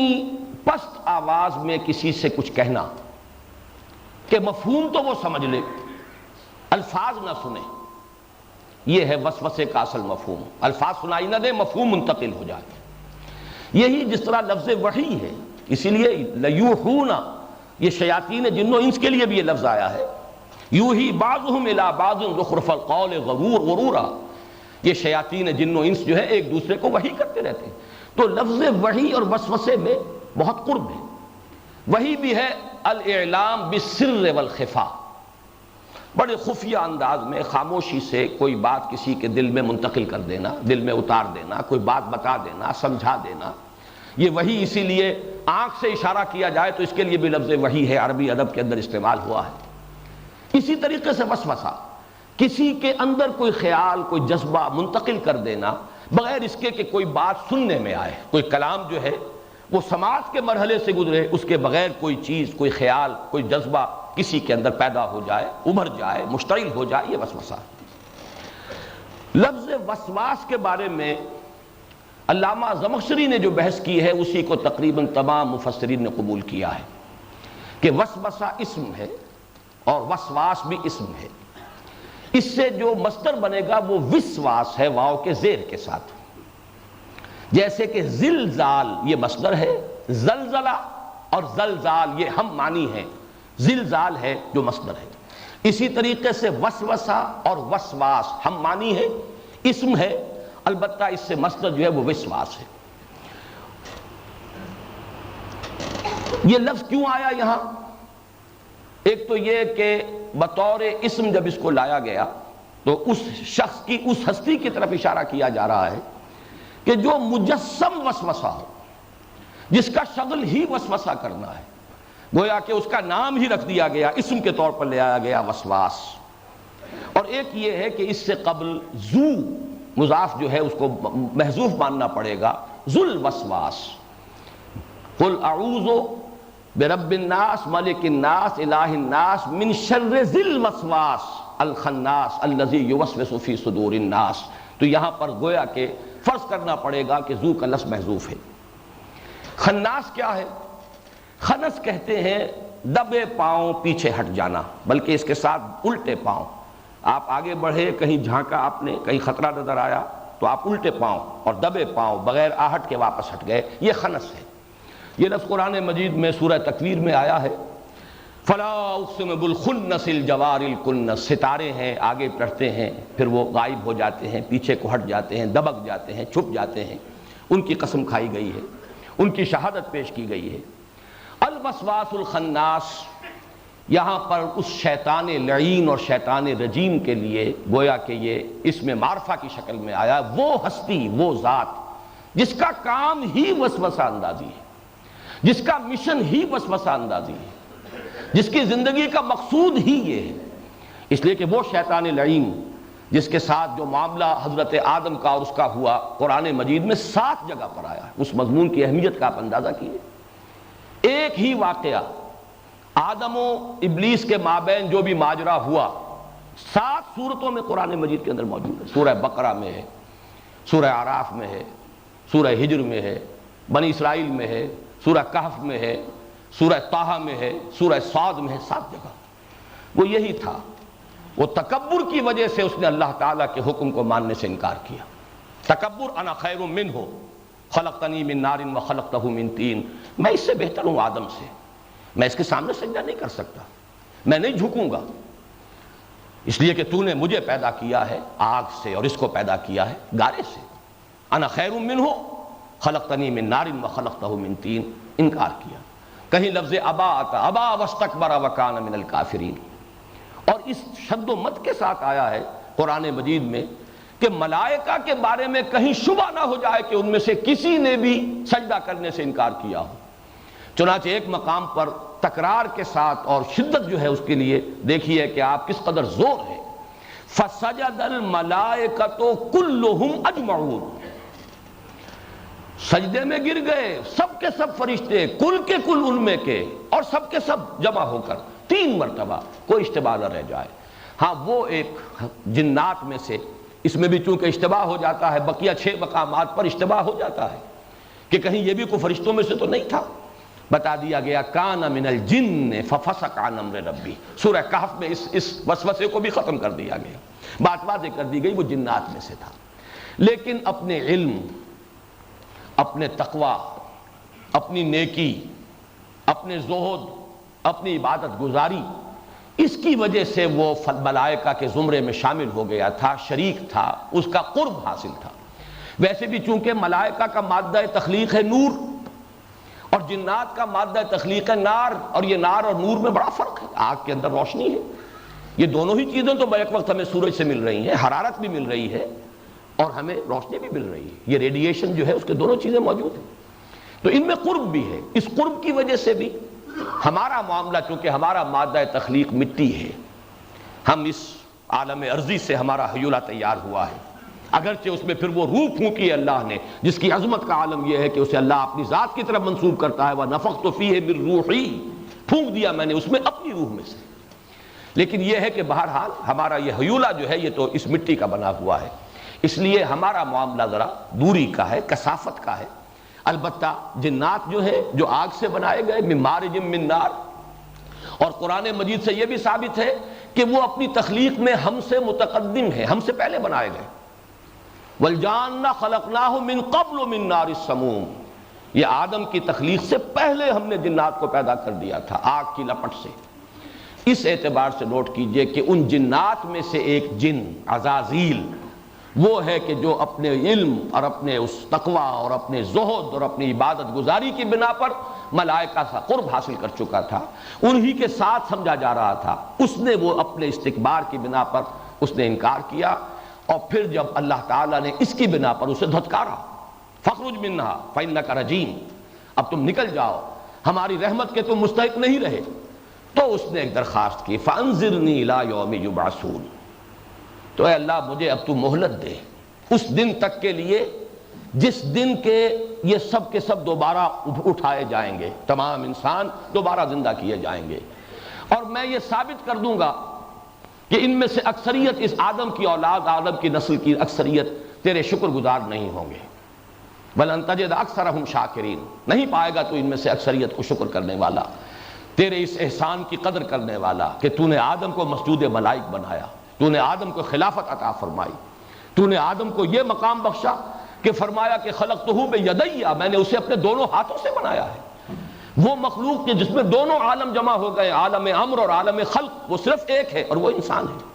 اس لیے کہ فرشتے صرف عالم امر کی شے ہیں، جنات صرف عالم خلق کی شے ہیں، بقیہ یہ کل کائنات جو ہے صرف عالم خلق سے تعلق رکھتی ہے۔ صرف ایک ہستی ہے مخلوقات میں سے جس میں یہ دونوں عالم جمع ہوئے، اس لیے کہ ہمارا یہ حیولہ عالم خلق سے تعلق رکھتا ہے،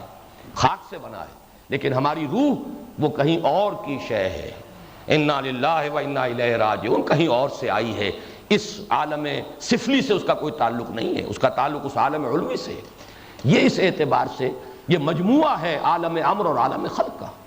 اس اعتبار سے نوٹ کیجئے اس کے اندر جو دشمنی پیدا ہوئی اس نے مہلت مانگی۔ اب اتنے مقامات پر قرآن مجید میں یہ ساری تفصیل موجود ہے، میں نے اس کا ایک خاص سبب سے یہاں ذکر کیا ہے، وہ بعد میں وہ اس کی وجہ جو ہے ظاہر ہو جائے گی۔ الوسواس الخناس، اس کے بارے میں کوئی اشتباہ نہیں ہونا چاہیے کہ اس سے اصل مراد وہی جس نے کہ مہلت مانگی تھی، اس لیے کہ اللہ نے کہا فَذْهَبْ فَإِنَّكَ مِنَ الْمُنذَرِينَ، جاؤ تمہیں دے دی گئی، اجازت دے دی گئی، مہلت دے دی گئی۔ یہ مہلت اس کی عمر طویل کی گئی ہے۔ وہی شیطان عزازیل آج بھی موجود ہے۔ اس کے یہ معنی نہیں کہ شیاطین جن و انس اور نہیں ہے، بے شمار ہیں، اس کی ذریت بھی ہے، اس کی اپنی نسل میں سے ہیں،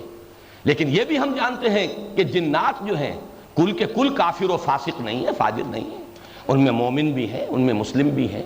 اگرچہ ان میں تعداد کم ہے، تکبر زیادہ ہے، اس پہلو سے شیطنت زیادہ ہے،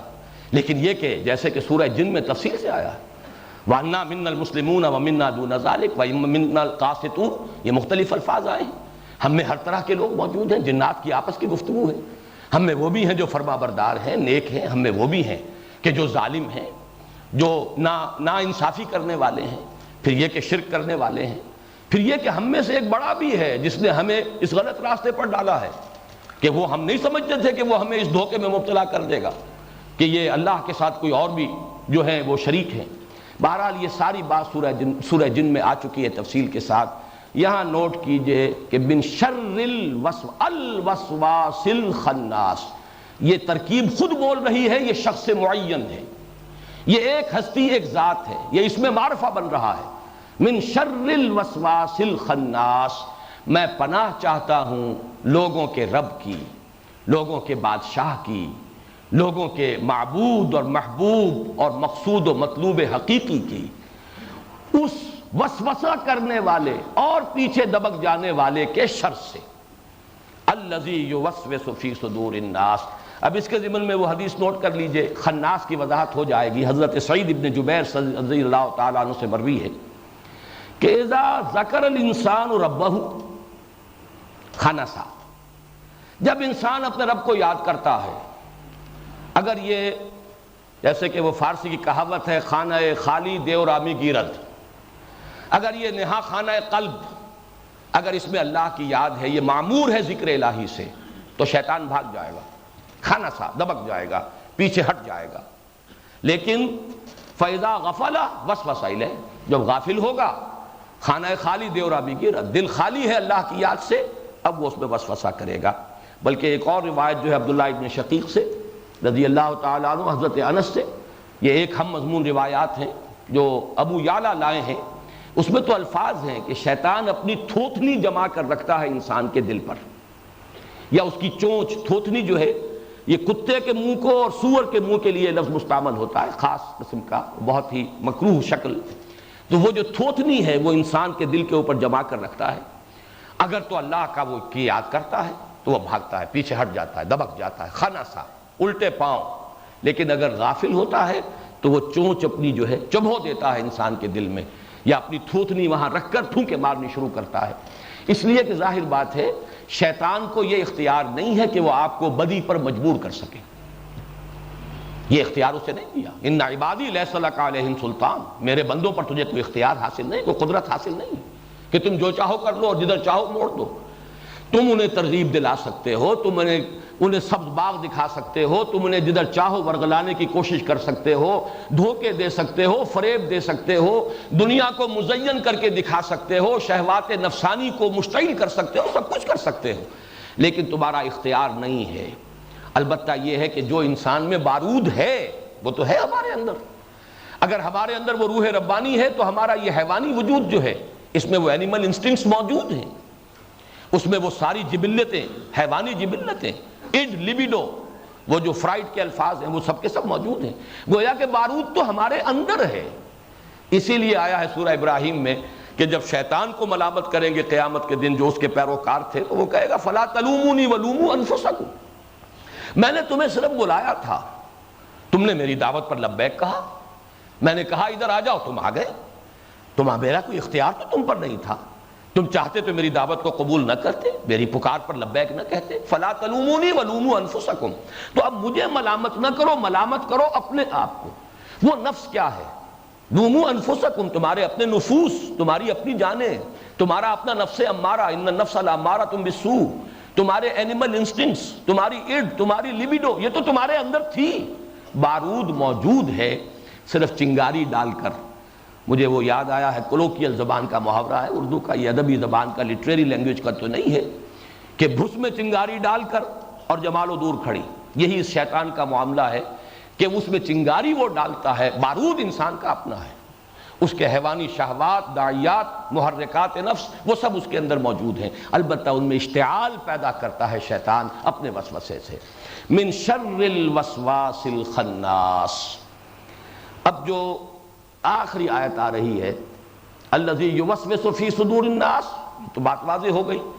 لوگوں کے سینوں کے اندر وسوسہ اندازی کرتا ہے، پھونکے مارتا ہے، اپنی تھوتنی ٹکاتا ہے، ذکر کرتا ہے انسان. اگر اس کا دل جو ہے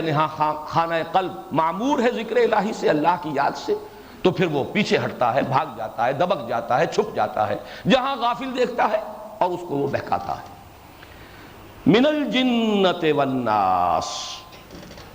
سورۃ الناس کا جو یہ آخری ٹکڑا ہے یا آخری آیت ہے، یہ مشکلات القرآن میں سے ہے. اگرچہ ہمارے ہاں جو متداول تفاسیر ہیں اس میں ایک ہی مفہوم ان کا عام ہو گیا ہے، لیکن یہ کہ اس کے بارے میں دو رائیں موجود ہیں، اور میں اس کے ضمن میں چاہتا ہوں ذرا قدر تفصیل میں جانا، اس لیے کہ اس کے ساتھ ایک خاص مسئلہ متعلق ہے جو میں آخر میں بیان کروں گا. من الجنۃ والناس. اب یہ بیان ہے کسی شے کا. کس کا بیان ہے؟ جو اکثریت کی رائے ہے اور جو معروف ہے، مشہور ہے، اور ہماری متداول جتنے بھی تفاسیر ہیں یا تراجم ہیں، مختصر حواشی ہیں، ان میں یہی رائے بیان کی گئی ہے. وہ تو یہ ہے کہ اس سے مراد ہے الذی یوسوس، اس کی یہ تشریح ہو رہی ہے جو وسوسہ اندازی کرتا ہے، اور وسوسہ اندازی کرنے والے جنوں میں سے بھی ہیں، انسانوں میں سے بھی ہیں، یعنی شیاطین جن و انس. شیاطین جن و انس کا ثبوت قرآن مجید کے اندر موجود ہے. سورہ انعام میں فرمایا وَكَذَلِكَ جَعَلْنَا لِكُلِّ نَبِيٍّ عَدُوًّا شَيَاطِينَ الْإِنسِ وَالْجِنِّ يُوحِي بَعْضُهُمْ إِلَىٰ بَعْضٍ زُخْرُفَ الْقَوْلِ غُرُورًا. اسی طرح ہم نے ہر نبی کے لیے دشمن بنا کر کھڑے کر دیے شیاطین، انسانوں میں سے بھی جنوں میں سے بھی. اور یہ شیاطین جن و انس ان کا گٹھ جوڑ ہے. یہ در حقیقت انسانوں کو گمراہ کرنے کے لیے، وسوسہ اندازی کرنے کے لیے آپس میں تعاون کرتے ہیں، ایک دوسرے کو وحی کرتے ہیں. یہاں وہ لفظ وحی بھی آ گیا وسوسے کے لیے. یوحی بعضهم الی بعض زخرف القول غرورا. دھوکے کی باتیں، ملمے کی باتیں، ایک دوسرے کو وہ وسوسہ اندازی اور وحی الاعلام بالخفاء والسرعہ اس کے ذریعے سے کرتے رہتے ہیں تاکہ انسانوں کی گمراہی کا سبب بنے. اور یہ کس لیے کرتے ہیں ہم؟ یہ بھی بڑی اہم بات ہے. اس لیے کرتے ہیں کہ نبی اور نبی کے ساتھیوں کے لیے ابتلا ہو، امتحان ہو، آزمائش ہو. اگر سب چیز آسانی سے چل رہی ہو، کوئی نہ مخالفت ہو، نہ کوئی تکلیف آئے، نہ ابتلا ہو، نہ آزمائش ہو، تو کچے پکے سب جڑے رہیں گے. جبکہ اللہ تعالیٰ کی سنت یہ رہی ہے جو بھی آئے ہمارے نبی کے ساتھ، کسی بھی داعی حق کے ساتھ، وہ کھرا کھرا آئے، کھوٹا نہ آئے. وہی ہوں کہ جو صادق ہوں اور مخلص ہوں وہی آئیں. جو دکھاوے کے لیے ہوں، دودھ پینے والے مجنوں، چھلنیاں لگنی چاہیے کہ وہ چھن جائیں، وہ پیچھے رہ جائیں. اور یہ چھلنیاں کیسے لگیں گی؟ آزمائشیں آئیں گی، ابتلا ہوں گے، تکلیفیں ہوں گی، مصیبتیں ہوں گی، تبھی تو چھلنی لگے گی. جو مخلص نہیں ہے وہ رہ جائیں گے، جو مخلص ہیں وہ ان بھٹیوں سے نکل کر آئیں گے، اور ان بھٹیوں سے نکل کر آئیں گے تو ان کا ایمان جو ہے اس کو مزید جلا ہو گئی ہوگی. وہ کندن بن کر نکلیں گے، زر خالص بن کر نکلیں گے. یہ ابتلا اور آزمائش کا فلسفہ ہے. قرآن مجید میں خاص طور پر سورہ آل عمران میں بڑی تفصیل سے اور تکرار و اعادہ کے ساتھ اس کی وضاحت ہوئی. اب یہ کیسے ہوں گے؟ ابتلائیں کیسے آئیں، آزمائشیں کیسے آئیں؟ جب تک کہ مخالفین نہ ہو، ابو جہل نہ ہو، تو کیسے ٹیسٹ ہوگا کہ کس قدر ثابت قدم ہے سمیہ رضی اللہ تعالی عنہ؟ کیسے امتحان ہوگا؟ کیسے ظاہر ہوگا؟ کتنے ثابت قدم ہے یاسر رضی اللہ تعالی عنہ؟ امیہ ابن خلف نہ ہو تو کیسے پتہ چلے گا؟ کتنی استقامت ہے بلال کے اندر، کتنی ہمت ہے، کتنا صبر ہے، کتنا ثبات ہے. اس لیے ہم تو خود ہی ہر نبی کے لیے اٹھاتے رہے ہیں دشمن بنا کر شیاطین جن و انس کو، جن کا گٹھ جوڑ ہوتا ہے، جو مخالفت کرتے ہیں، تاکہ اس مخالفت سے جو آزمائشوں کا، ابتلاعات کا سلسلہ ہو وہ چھلنی بن جائے، اور اس میں دودھ کا دودھ، پانی کا پانی جدا ہو جائے. حتیٰ یمیز الخبیث من الطیب، جو پاک ہے وہ علیحدہ ہو جائے اور جو ناپاک ہے وہ علیحدہ ہو جائے. جو مخلصین ہیں وہ علیحدہ ہو جائیں اور جو منافقین ہیں یا جھوٹ موٹ کے ضعفاء ایسے ہی کسی جذباتی سے کسی تحریک کے تحت آگے آ گئے تھے، ان میں استقامت نہیں تھی، ان میں کوئی فیصلہ نہیں تھا، کوئی عزیمت نہیں تھی، وہ علیحدہ ہو۔ یہ لفظ شیاطین جن و انس قرآن مجید میں آیا ہے، اور اس میں کوئی شک نہیں کہ جنات میں بھی وہ قوتیں موجود ہیں بدی کی طرف لانے والی، اور انسانوں کے اندر بھی ہیں۔ لیکن ایک رائے تو جیسا کہ میں نے عرض کیا کہ یہ اس پہ کوئی اعتراض نہیں ہو سکتا، بات بالکل واضح ہے۔ قرآن مجید میں چونکہ اس کی نظیر موجود ہے شیاطین جن و انس، لہذا یہ سمجھنا کہ من الجنت والناس آخری آیت جو ہے یہ در حقیقت تشریح کر رہی ہے الذی یوسوس، اس کا جو فاعل ہے وسوسہ کرنے والا، کون؟ جنات میں سے بھی انسانوں میں سے بھی۔ یہ تفسیر تو وہ ہے جو متداول ہے، معروف ہے، عام ہے، مقبول ہے۔ لیکن یہ کہ میرے ذہن میں اس پر کوئی اشکال تھا، اور اس کی وجہ سے پھر مجھے تحقیق کرنی پڑی، تو میں اپنی اس تحقیق کا جو حاصل ہے آپ کے سامنے رکھ رہا ہوں، اور وہ دوسری رائے جو ہے چونکہ میرا ذاتی رجحان اس کی طرف ہے، اسی لیے میں اس کو وضاحت کے ساتھ آپ کے سامنے رکھوں گا۔ دوسری رائے یہ ہے کہ الناس ہی کی شرح ہو رہی ہے، یہ الذی یوسوس فی صدور الناس، وہ جو وسوسہ اندازی کرتا ہے لوگوں کے سینوں میں، اور یہ لوگ کون ہیں؟ یہ لوگ جنات میں سے بھی ہیں، انسانوں میں سے بھی ہیں، من الجنت والناس۔ یہ چونکہ قرب بھی ہے، الناس کی شرح ہی مزید ہو رہی ہے من الجنت والناس سے، اس پر ایک اعتراض وارد ہوتا ہے کہ لفظ مشترک ہے، فی صدور الناس وہی لفظ جو ہے، اب اسی کی تقسیم اگر دو حصوں میں ہو جائے کہ یہ ناس کے لفظ کے اندر ناس بھی موجود ہے انسان، اور یہ کہ جنات بھی موجود ہیں، تو بظاہر اس پر اعتراض جو ہے قوی ہے۔ لیکن یہ کہ یہ قول کس نے اختیار کیا ہے؟ امام فرا کا قول ہے، یہ کسی معمولی شخص کا نہیں ہے، لغت کے امام وہ بھی ہیں، لغت کے نحو کے امام ہیں، اور اس کے جوابات دیے گئے ہیں۔ پھر امام راضی نے بھی یہ جوابات نقل کیے ہیں، صاحب روح المعانی نے بھی جوابات نقل کیے ہیں، یعنی اتنا تو اس معاملے کو سب نے قابل اعتنا سمجھا ہے، قابل توجہ سمجھا ہے کہ ان تمام مفسرین نے اس کا تذکرہ کیا ہے۔ بدقسمتی سے ہمارے ہاں جو لوگ صرف اردو تفاسیر پڑھنے کے عادی ہو گئے ہیں، اب ظاہر بات ہے کہ ان کے سامنے وہی چیزیں آتی ہیں کہ جو ہمارے اس دور کے جو مفسرین ہیں، جو انہوں نے ترجیح جو جس شے کو دی قبول کر لیا، وہ عام ہو گئی۔ دوسری شے ایسے محسوس ہوتا ہے کہ جیسے سرے سے اس کا وجود ممکن ہی نہیں، جس کی ایک بڑی مثال میں بارہا دیتا رہا ہوں کہ جہاں سورہ بقرہ میں جہاں احکام صوم آئے ہیں، اس کے ضمن میں ایک رائے جو ہے وہ بار بار آتی رہی کہ وہ دونوں آیات جو ہیں در حقیقت پہلے بھی آیا اور اس کے بعد بھی آیا، دونوں احکام آئے، دونوں میں کچھ رعایتیں بھی آئیں، تو سمجھا یہ گیا کہ وہ صوم رمضان سے متعلق ہیں۔ مجھے اشکال تھا اپنے زمانہ طالب علمی سے، میڈیکل کالج میں پڑھتا تھا، تب بھی یہ طبیعت کو بات قبول نہیں ہو رہی تھی کہ ایسی تکرار، رمضان کا ذکر بعد میں آ رہا ہے، شہر رمضان الذی انزل فیہ القرآن، لیکن یہ کہ اس سے پہلے جو صوم کا ذکر ہو رہا ہے، اور لفظ معدودات گنتی کے چند دن، یہ صوم رمضان سے متعلق نہیں ہو سکتا۔ لغت میں بھی معدودات جو ہے وہ جمع قلت ہے، زیادہ سے زیادہ 9 پر اس کا اطلاق ہو سکتا ہے، جبکہ رمضان مبارک کے تو کم سے کم روزے 29 ہوں گے، اگر 30 نہیں تو 29 تو ہیں۔ اشکال تھا، لیکن یہ کہ اس وقت اس زمانے میں عربی تفاسیر تک رسائی نہیں تھی، اردو کی جتنی بھی تفاسیر تراجم حواشی ہیں ان سب میں ایک ہی بات تھی۔ اتفاق کی بات یہ ہے کہ جماعت اسلامی ہند کا ایک رسالہ نکلتا تھا، ماہنامہ، مجھے نہیں معلوم اب بھی جاری ہے، یعنی زندگی، اس میں سید عروج قادری صاحب کا ایک مضمون شائع ہوا، اس مضمون میں تنقید تھی مولانا انور شاہ کاشمیری رحمۃ اللہ علیہ پر، کہ بڑی ہلکی بات کہہ دی ہے مولانا انور شاہ کاشمیری رحمۃ اللہ علیہ نے، اور انہوں نے یہ کہہ دیا کہ یہ جو پہلا حکم ہے کتب علیکم الصیام کما کتب علی الذین من قبلکم لعلکم تتقون ایاما معدودات، یہ صوم رمضان سے متعلق نہیں ہے، بلکہ رمضان کے روزوں کی فرضیت سے قبل حضور نے حکم دیا تھا ہر مہینے میں 3 روزے رکھنے کا، یہ آیت اس سے متعلق ہے۔ تو میرے لیے تو یوں سمجھیے کہ متفق گردید رائے بو علی بارائے من، مجھے جب یہ معلوم ہوا کہ یہ مولانا انور شاہ کاشمیری رحمۃ اللہ علیہ کی رائے ہے، تو اب میرے لیے تو کسی طرح کے شک و شبے کی اشتباہ کی گنجائش نہ رہی، مجھے تو اطمینان حاصل ہو گیا کہ جو مجھے اشکال ہو رہا تھا وہ صحیح تھا۔ بعد میں جب میں نے دیکھا تو معلوم ہوا کہ سلف میں تو یہ قول کثرت سے موجود ہے، لیکن ہوتے ہوتے بس جیسا کہ میں نے عرض کیا نا کہ اردو تفاسیر کے اندر تو اکثر و بیشتر حضرات نے جو بھی کچھ چند چیزیں متاخرین کی ہیں وہ سامنے رکھی ہیں اور اسی سے پھر یہ کہ کچھ اخذ کیا ہے، کچھ اس میں اپنے فکر سے بہرحال اضافہ بھی کیا ہر ایک نے، لیکن یہ کہ اکثر و بیشتر وہیں سے تو بعض چیزیں اس طرح نگاہ سے اوجھل ہو گئی ہیں کہ ان کا وجود ہی نہیں رہا، لوگوں کے ذہن تک کے اندر اس کا کوئی شائبہ موجود نہیں۔ اسی کی ایک مثال یہ ہے کہ بڑا مضبوط قول ہے اس میں کہ یہاں پر من الجنت والناس، یہ تقسیم ہے اصل میں الناس ہی کی۔ اس کی دلیل رجال کا لفظ مشترک ہے جنوں پر اور انسانوں پر، یہ قرآن مجید میں بھی ہے۔ نفر، نفری قرآن میں بھی ہے، نفر من الجن،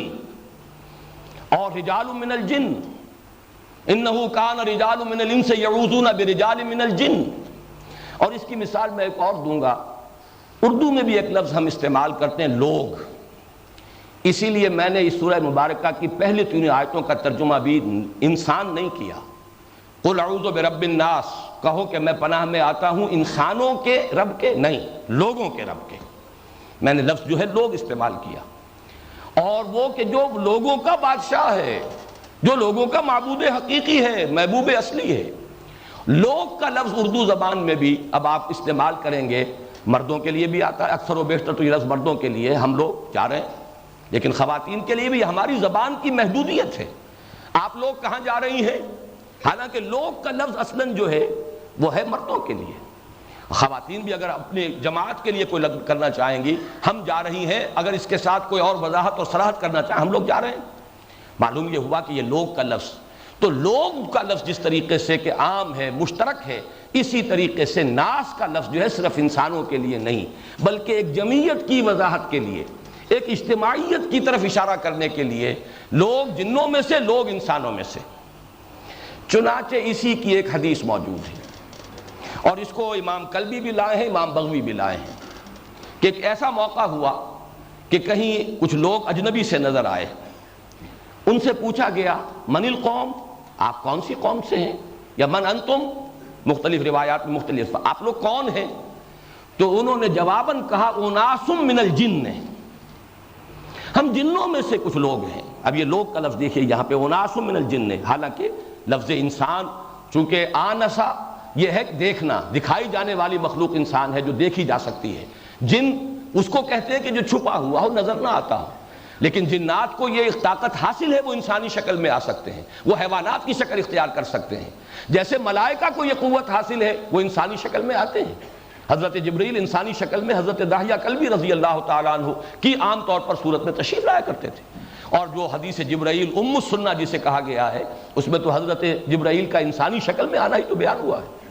تو فرشتہ انسانی شکل میں بھی آ سکتا ہے، جن انسانی شکل میں بھی آ سکتا ہے، جن کوئی اور حیوانی شکل بھی اختیار کر سکتا ہے، اس لیے کہ دونوں کا مادہ تخلیق بہت لطیف ہے۔ نور لطیف شے ہے، اور نار بھی لطیف ہے، ہمارے مقابلے میں بہت لطیف شے ہے۔ ہم ہیں جو جکڑے گئے ہیں، ہمارا تو جو بھی ہیکل بن گیا ہے، جو بھی ہیولہ بن گیا ہے، ادھر سے ادھر ہم نہیں ہو سکتے، لیکن یہ کہ جنات اور ملائکہ ان دونوں میں وہ اس کا امکان موجود ہے۔ تو اناس کا لفظ جب ان سے پوچھا گیا من انتم، من القوم، آپ کون لوگ ہیں؟ دیکھیے پھر دیکھیے ترجمہ جب آپ کریں گے من القوم، آپ کون لوگ ہیں، اردو کا یہ لفظ لوگ جو میں بار بار استعمال کر رہا ہوں، یہ بالکل کنوے کر رہا ہے اس سینس کو کہ جو یہاں سامنے آ رہا ہے کہ اناس من الجن۔ تیسری بات امام زمخشری نے اس میں بڑی، وہ چونکہ بہت بڑے امام لغت اور امام نحو ہیں، انہوں نے اس میں ایک نکتہ اور نکالا ہے کہ پہلی آیت میں الذی یوسوس فی صدور الناس، یہ ناس کا لفظ نہیں ہے بلکہ حقیقتاً ناسی ہے۔ ناسی نسیان سے بنا ہے، وہ جو وسوسہ کرتا ہے بھولنے والے کے دل میں، بھولنے والے لوگ ناسی، نسیان۔ اور اس کے لیے دلیل دی ہے انہوں نے، ظاہر بات ہے امام زمخشری ہیں، وہ بات کسی شہادت کے بغیر، استشہاد کے بغیر، دلیل کے بغیر تو نہیں کہتے۔ چنانچہ سورہ قمر کی آیت ہے یوم یدعو الداعی الی شیء نکر، جس دن کے ایک پکارنے والا پکارے گا اس شے کی طرف جو بڑی ناگوار ہوگی، ناخوشگوار ہوگی۔ پکارنے والا داعی، لیکن داعی نہیں ہے لفظ قرآن میں، داعی، وہ جو عین کا جو یہ ہے، یہ کے بجائے صرف زیر رہ گئی ہے۔ یوم یدعو الداعی الی شیء نکر، لیکن یہ وہاں حذف کر دی گئی، یوم یدعو الداعی الی شیء نکر، صرف زیر رہ گئی ہے۔ بعین ہی الذی یوسوس فی صدور الناس، وہ کہ جو وسوسہ اندازی کرتا ہے بھولنے والوں کے دلوں کے اندر، بھولنے والے لوگوں کے دلوں میں. اور یہ بھولنے والے کون ہیں؟ جن بھی اور انسان بھی. جیسا کہ میں عرض کر چکا ہوں، جنوں میں نیک بھی ہیں، صالح بھی ہیں. منا الصالحون ومنا دون ذلک، من المسلمون ومن القاسطون. نیک بھی ہیں، بھلے بھی ہیں، شیطنت والے بھی ہیں، برے بھی ہیں. انسانوں میں نیک بھی ہیں، انبیاء بھی انسان تھے، اولیاء اللہ انسان ہیں، مومنین صادقین انسان ہیں، منافقین بھی ہیں، شیاطین بھی ہیں، بدی کی طرف بلانے والے بھی ہیں، بڑے سے بڑے بلانے والے، بڑے سے بڑے داعیان شر انسانوں میں ہیں. تو معلوم یہ ہوا کہ یہاں ناسی کا لفظ مشترک ہے، جس کی کہ وضاحت ہو رہی ہے کہ وہ من الجنت والناس ہے، وہ انسانوں میں سے بھی ہے اور جنات میں سے بھی ہے. گویا کہ زمخشری نے بھی اسی قول کو اختیار کیا اور اس کے لیے دلیل جو ہے قرآن مجید سے استشہاد کرتے ہوئے اس کے لیے جو اصل دلیل ہے لغت کی وہ بھی پیش کر دی. جہاں تک میری ذاتی رائے ہے، امام زمخشری نے جو بات فرمائی ہے یقیناً بہت دلچسپ بھی ہے، بڑی وزنی بھی ہے. قرآن مجید سے اس کی شہادت موجود ہے، نظیر موجود ہے، لیکن یہ کہ میرے نزدیک اس کی تکلف کی ضرورت نہیں ہے. ناس کے لفظ کو جو پہلی آیت میں آیا ہے، یعنی آیت نمبر 5 میں، اسے اسی معنی میں لیجئے جس معنی میں کہ ہم لوگ کا لفظ لیتے ہیں. اور اس کے لیے میری سب سے بڑی دلیل جو ہے اس کی طرف توجہ فرمائیے. کیا اللہ صرف انسانوں کا رب ہے یا جنات کا بھی رب ہے؟ کیا اللہ صرف انسانوں کا بادشاہ ہے یا جنات کا بھی بادشاہ ہے؟ کیا اللہ صرف انسانوں کا الہ ہے یا جنات کا بھی الہ ہے؟ یہ اگرچہ قرآن مجید میں جنات کے ساتھ خطاب بہت کم ہوا ہے، لیکن یہ کہ ہمارا تقریباً اجماعی عقیدہ ہے. یہ بعض حضرات نے تفرد کیا ہے، علیحدہ رائے اختیار کی ہے، لیکن یہ کہ تقریباً اجماعی عقیدہ یہ ہے کہ نبوت و رسالت جو ہے وہ صرف انسانوں میں رہی ہے، جنات میں نہیں. اسی لیے جنات بھی ایمان لاتے رہے ہیں انسانوں ہی میں سے آنے والے رسولوں پر. حضور پر ایمان لائے اور حضور پر ایمان لانے کی دعوت لے کر اپنی قوم میں چلے گئے. یا قومنا اجیبوا داعی اللہ، قبول کرو ان کی پکار کو، لبیک کہو. اس کے باوجود انسانوں سے خطاب ہے قرآن مجید میں اکثر و بیشتر، اور جنات سے براہ راست خطاب نہیں ہے، سوائے ایک صورت کے. اور اس کے ساتھ اب ایڈ کر لیجئے دوسری صورت، یہ صورت الناس ہے، وہ جو بڑی صورت ہے جس میں دونوں سے مسلسل خطاب ہوا ہے. سنفرغ لکم ایھا الثقلان، اور جو 33 مرتبہ آیا ہے فبأی آلاء ربکما تکذبان.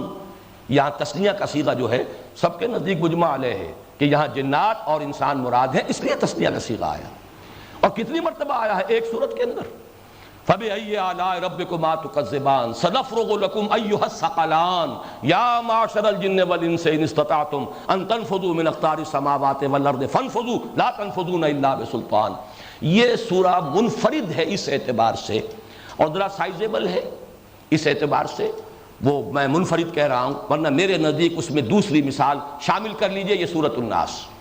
کہ یہ دو صورتیں وہ ہیں جن میں ان ثقلان جو ہیں، ثقلین دونوں سے خطاب کیا جا رہا ہے. اور یہاں پر بھی جو تعوذ کی تلقین کی گئی ہے، قل اعوذ برب الناس، کہیے میں پناہ طلب کرتا ہوں، پناہ میں آتا ہوں لوگوں کے رب. اور لوگوں میں جنات اور انسان دونوں ہیں. معاشر الجن والانس، جو ملک الناس ہے، بادشاہ ہے لوگوں کا، پھر یہاں لوگوں میں انسان اور جن دونوں شریک ہیں. پھر الہ الناس، ظاہر بات ہے جو مومن ہیں جنات میں سے ان کا الہ بھی تو اللہ ہی ہے، اسی کو پوچھتے ہیں، اسی کا تقرب حاصل کرنے کے لیے کوشاں ہوتے ہیں، وہی ان کا محبوب ہے. تو یہاں ناس کی جو تکرار آ رہی ہے، جیسے سورہ رحمان میں فبأي آلاء ربكما تكذبان، جیسے اس میں تثنیہ کا صیغہ بار بار آیا، یہاں صیغہ تثنیہ کا نہیں ہے، لیکن یا معشر الجن والانس، یہ دونوں کو دونوں یہاں پر مراد ہیں. قل اعوذ برب الناس ملک الناس الہ الناس من شر الوسواس الخناس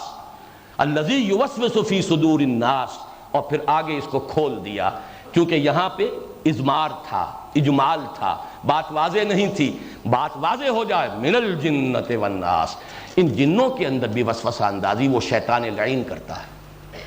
جو اس کے وسوسے کو قبول کر لیں گے وہ اس کی ذریت بن گئے، ذریت مانوی، ذریت سلبی، وہ اس کے مرید ہو گئے، اس کی جماعت ہو گئے. اولئک حزب الشیطان، وہ شیطان کی پارٹی ہو گئے. اس میں جو اب میں عرض کرنا چاہتا تھا کہ اس میں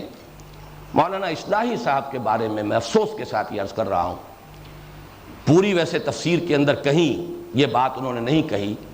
لیکن آخر میں سورۃ الناس میں آ کر یہ بات لکھ گئے ہیں، میں نہیں کہہ سکتا روا روی میں یا ان کی مستقل سوچی سمجھی رائے ہے، کہ وہ شیطان جو تھا جس سے کوئی انکاؤنٹر ہوا تھا حضرت آدم کا، وہ شیطان کوئی ہمیشہ رہنے والی شے نہیں ہے کہ وہ اب بھی موجود ہو، وہ ختم ہوا، صرف اس کی ذریت مانوی ہے، وہ شیطان زندہ نہیں۔ اب تعویل تو بہرحال انہوں نے کی ہوگی اگر یہ ان کی پختہ رہا، اس لیے کہ دلائل انہوں نے نہیں دیے، تذکرہ کر دیا ہے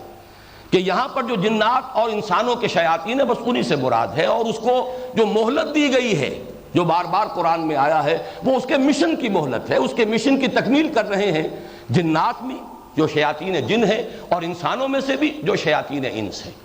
یہ بات جو ہے یہ ان کی تعویل اس درجے تو آ گئی، لیکن یہ کہ اس پر کوئی محکم رائے، ان کا استدلال، اجماعی رائے، پوری امت کی رائے کہ وہ جو ہے اس کو جو مہلت دی گئی ہے وہ مستقل ہے، وہ دائم ہے، قیامت تک کے لیے ہے۔ فانظرنی الی یوم یبعثون، اب یوم یبعثون تک تو غور کیجئے، صرف یہ بھی نہیں کہا مشن تو ختم ہو جائے گا قیامت پر، جب قیامت آ گئی ایک دفعہ پر ہلاکت اور بربادی آ گئی تو مشن تو ختم ہو گیا، یوم یبعثون اس دن تک مجھے مہلت دے جس دن کے یہ سب کے سب اٹھائے جائیں گے دوبارہ، بعث بعد الموت والا دن۔ اور باقی تو یہ کہ بہرحال جب سر سید احمد خان مرحوم نے، میں ان کے خلوص و اخلاص کا اور کم سے کم مسلمانوں کے ساتھ ان کی خیر خواہی کا تعلق جو ہے مسلمانان ہند کے ساتھ، میں اسے ہر شک و شبہ سے بالا تر سمجھتا ہوں، لیکن دینی اعتبار سے انہوں نے بہت غلط باتیں کہی ہیں، بہت سی غلط فہمیاں پیدا کی ہیں، بنیادی عقائد کے اندر جو ہے بڑی کجی پیدا کی ہے، چنانچہ وہ تو جنات کے وجود کے سرے سے قائل ہی نہیں، جن بھی بس انسانوں میں سے ہوتے، بس یہ کہہ دیا گیا جو مشتعل مزاج انسان ہے وہ گویا کہ آگ سے بنائے گئے۔ ایک انسان وہ ہے جو عقل کی بات کرتا ہے، عقل کی بات سنتا ہے، سمجھتا ہے، وہ حلیم الطبع ہے، معقول آدمی ہے، عاقل آدمی، اور ایک مشتعل مزاج، اکھڑ، جھگڑالو، لڑنے والا، بس وہ مشتعل مزاج، اور اس کو استعارتاً کہہ دیا گیا ہے، جیسے کہہ دیا جائے کہ کوئی شخص غصے میں آگ بگولا ہو گیا تو وہ آگ تو نہیں ہو جاتا، یہ تو محاورہ ہے، اسی طریقے سے وہ آگ سے بنائے گئے، بس یہ تعبیر ان کی ہے، ورنہ جنات کا کوئی وجود نہیں۔ وہ تو خیر فرشتوں کے وجود کے بھی قائل نہیں، بہی معنی کہ ان کا کوئی مشخص وجود ہے، کوئی پرسونیفائڈ ایگزسٹنس کے سر سید احمد خان قائل نہیں ہے، فورسز آف دی نیچر کو کہتے ہیں بس یہ فرشتے، لیکن ان کا معاملہ تو بہت دور کا ہے۔ لیکن یہ کہ یہ آراء جو آئی ہیں، کچھ میں نے تو بارہا کہا ہے، چھلنی وہی ہے جس میں سے چھل چھل کر یہ چیزیں آئی ہیں۔ اعتزال جدید جو تھا، سائنٹیفک ریشنلزم کا جو دور ہے، اور وہ سائنٹیفک ریشنلزم کے جو نیوٹونین سائنس کے اوپر بیسڈ ہے، جس کا دور ختم ہو چکا سائنس کے اپنے میدان میں، اب آئنسٹائن ایرا ہے جو تصوف بن چکا ہے، اب تو انرجی اور میٹر کی سنویت ختم ہو چکی ہے، انرجی اور میٹر ایک ہی شے ہیں، یہ دو علیحدہ کموڈیٹیز نہیں ہیں، ان کا کوئی علیحدہ تشخص موجود نہیں ہے جدا، ایک ہی شے ہے۔ لیکن یہ کہ وہ نیوٹونین ایرا جب تک تھا، اور سر سید کا تو آپ کو معلوم ہے کہ انتقال ہو گیا ہے 1897 میں، جبکہ سب سے پہلا پیپر جو پیش کیا ہے آئنسٹائن نے وہ 1905 کا ہے، اسپیشل ریلیٹیوٹی، اور اس کے بعد وہ پھر 1915 میں جا کر کہیں جنرل ریلیٹیوٹی کا اس کا وہ نظریہ جو ہے پورے طور سے سامنے آیا۔ اس اعتبار سے سر سید مرحوم، میں نے پہلے بھی عرض کیا ہے بارہا، مجھے ان سے ہمدردی ہے کہ وہ اس دور میں تھے، ایک تو انگریز نیا نیا آیا تھا، فاتح تھا، مفتوح قوم کے اندر مرعوبیت ہوتی ہے فطری طور پر، تازہ تازہ زخم تھا مسلمانان ہند نے اٹھایا تھا، تو وہ ایک مرعوب ذہنیت تھی جس کا کہ اظہار ہوا ہے سر سید کے فکر میں۔ دوسرے یہ کہ سائنس تو بالکل نئی شے تھی، معلوم ہوتا تھا کہ یہ تو وحی آسمانی کی طرح قطعی ہے، یقینی ہے، اس میں کہیں شک و شبے کی گنجائش ہی نہیں۔ اور آج تو جو جدید ترین جو فلسفہ ہے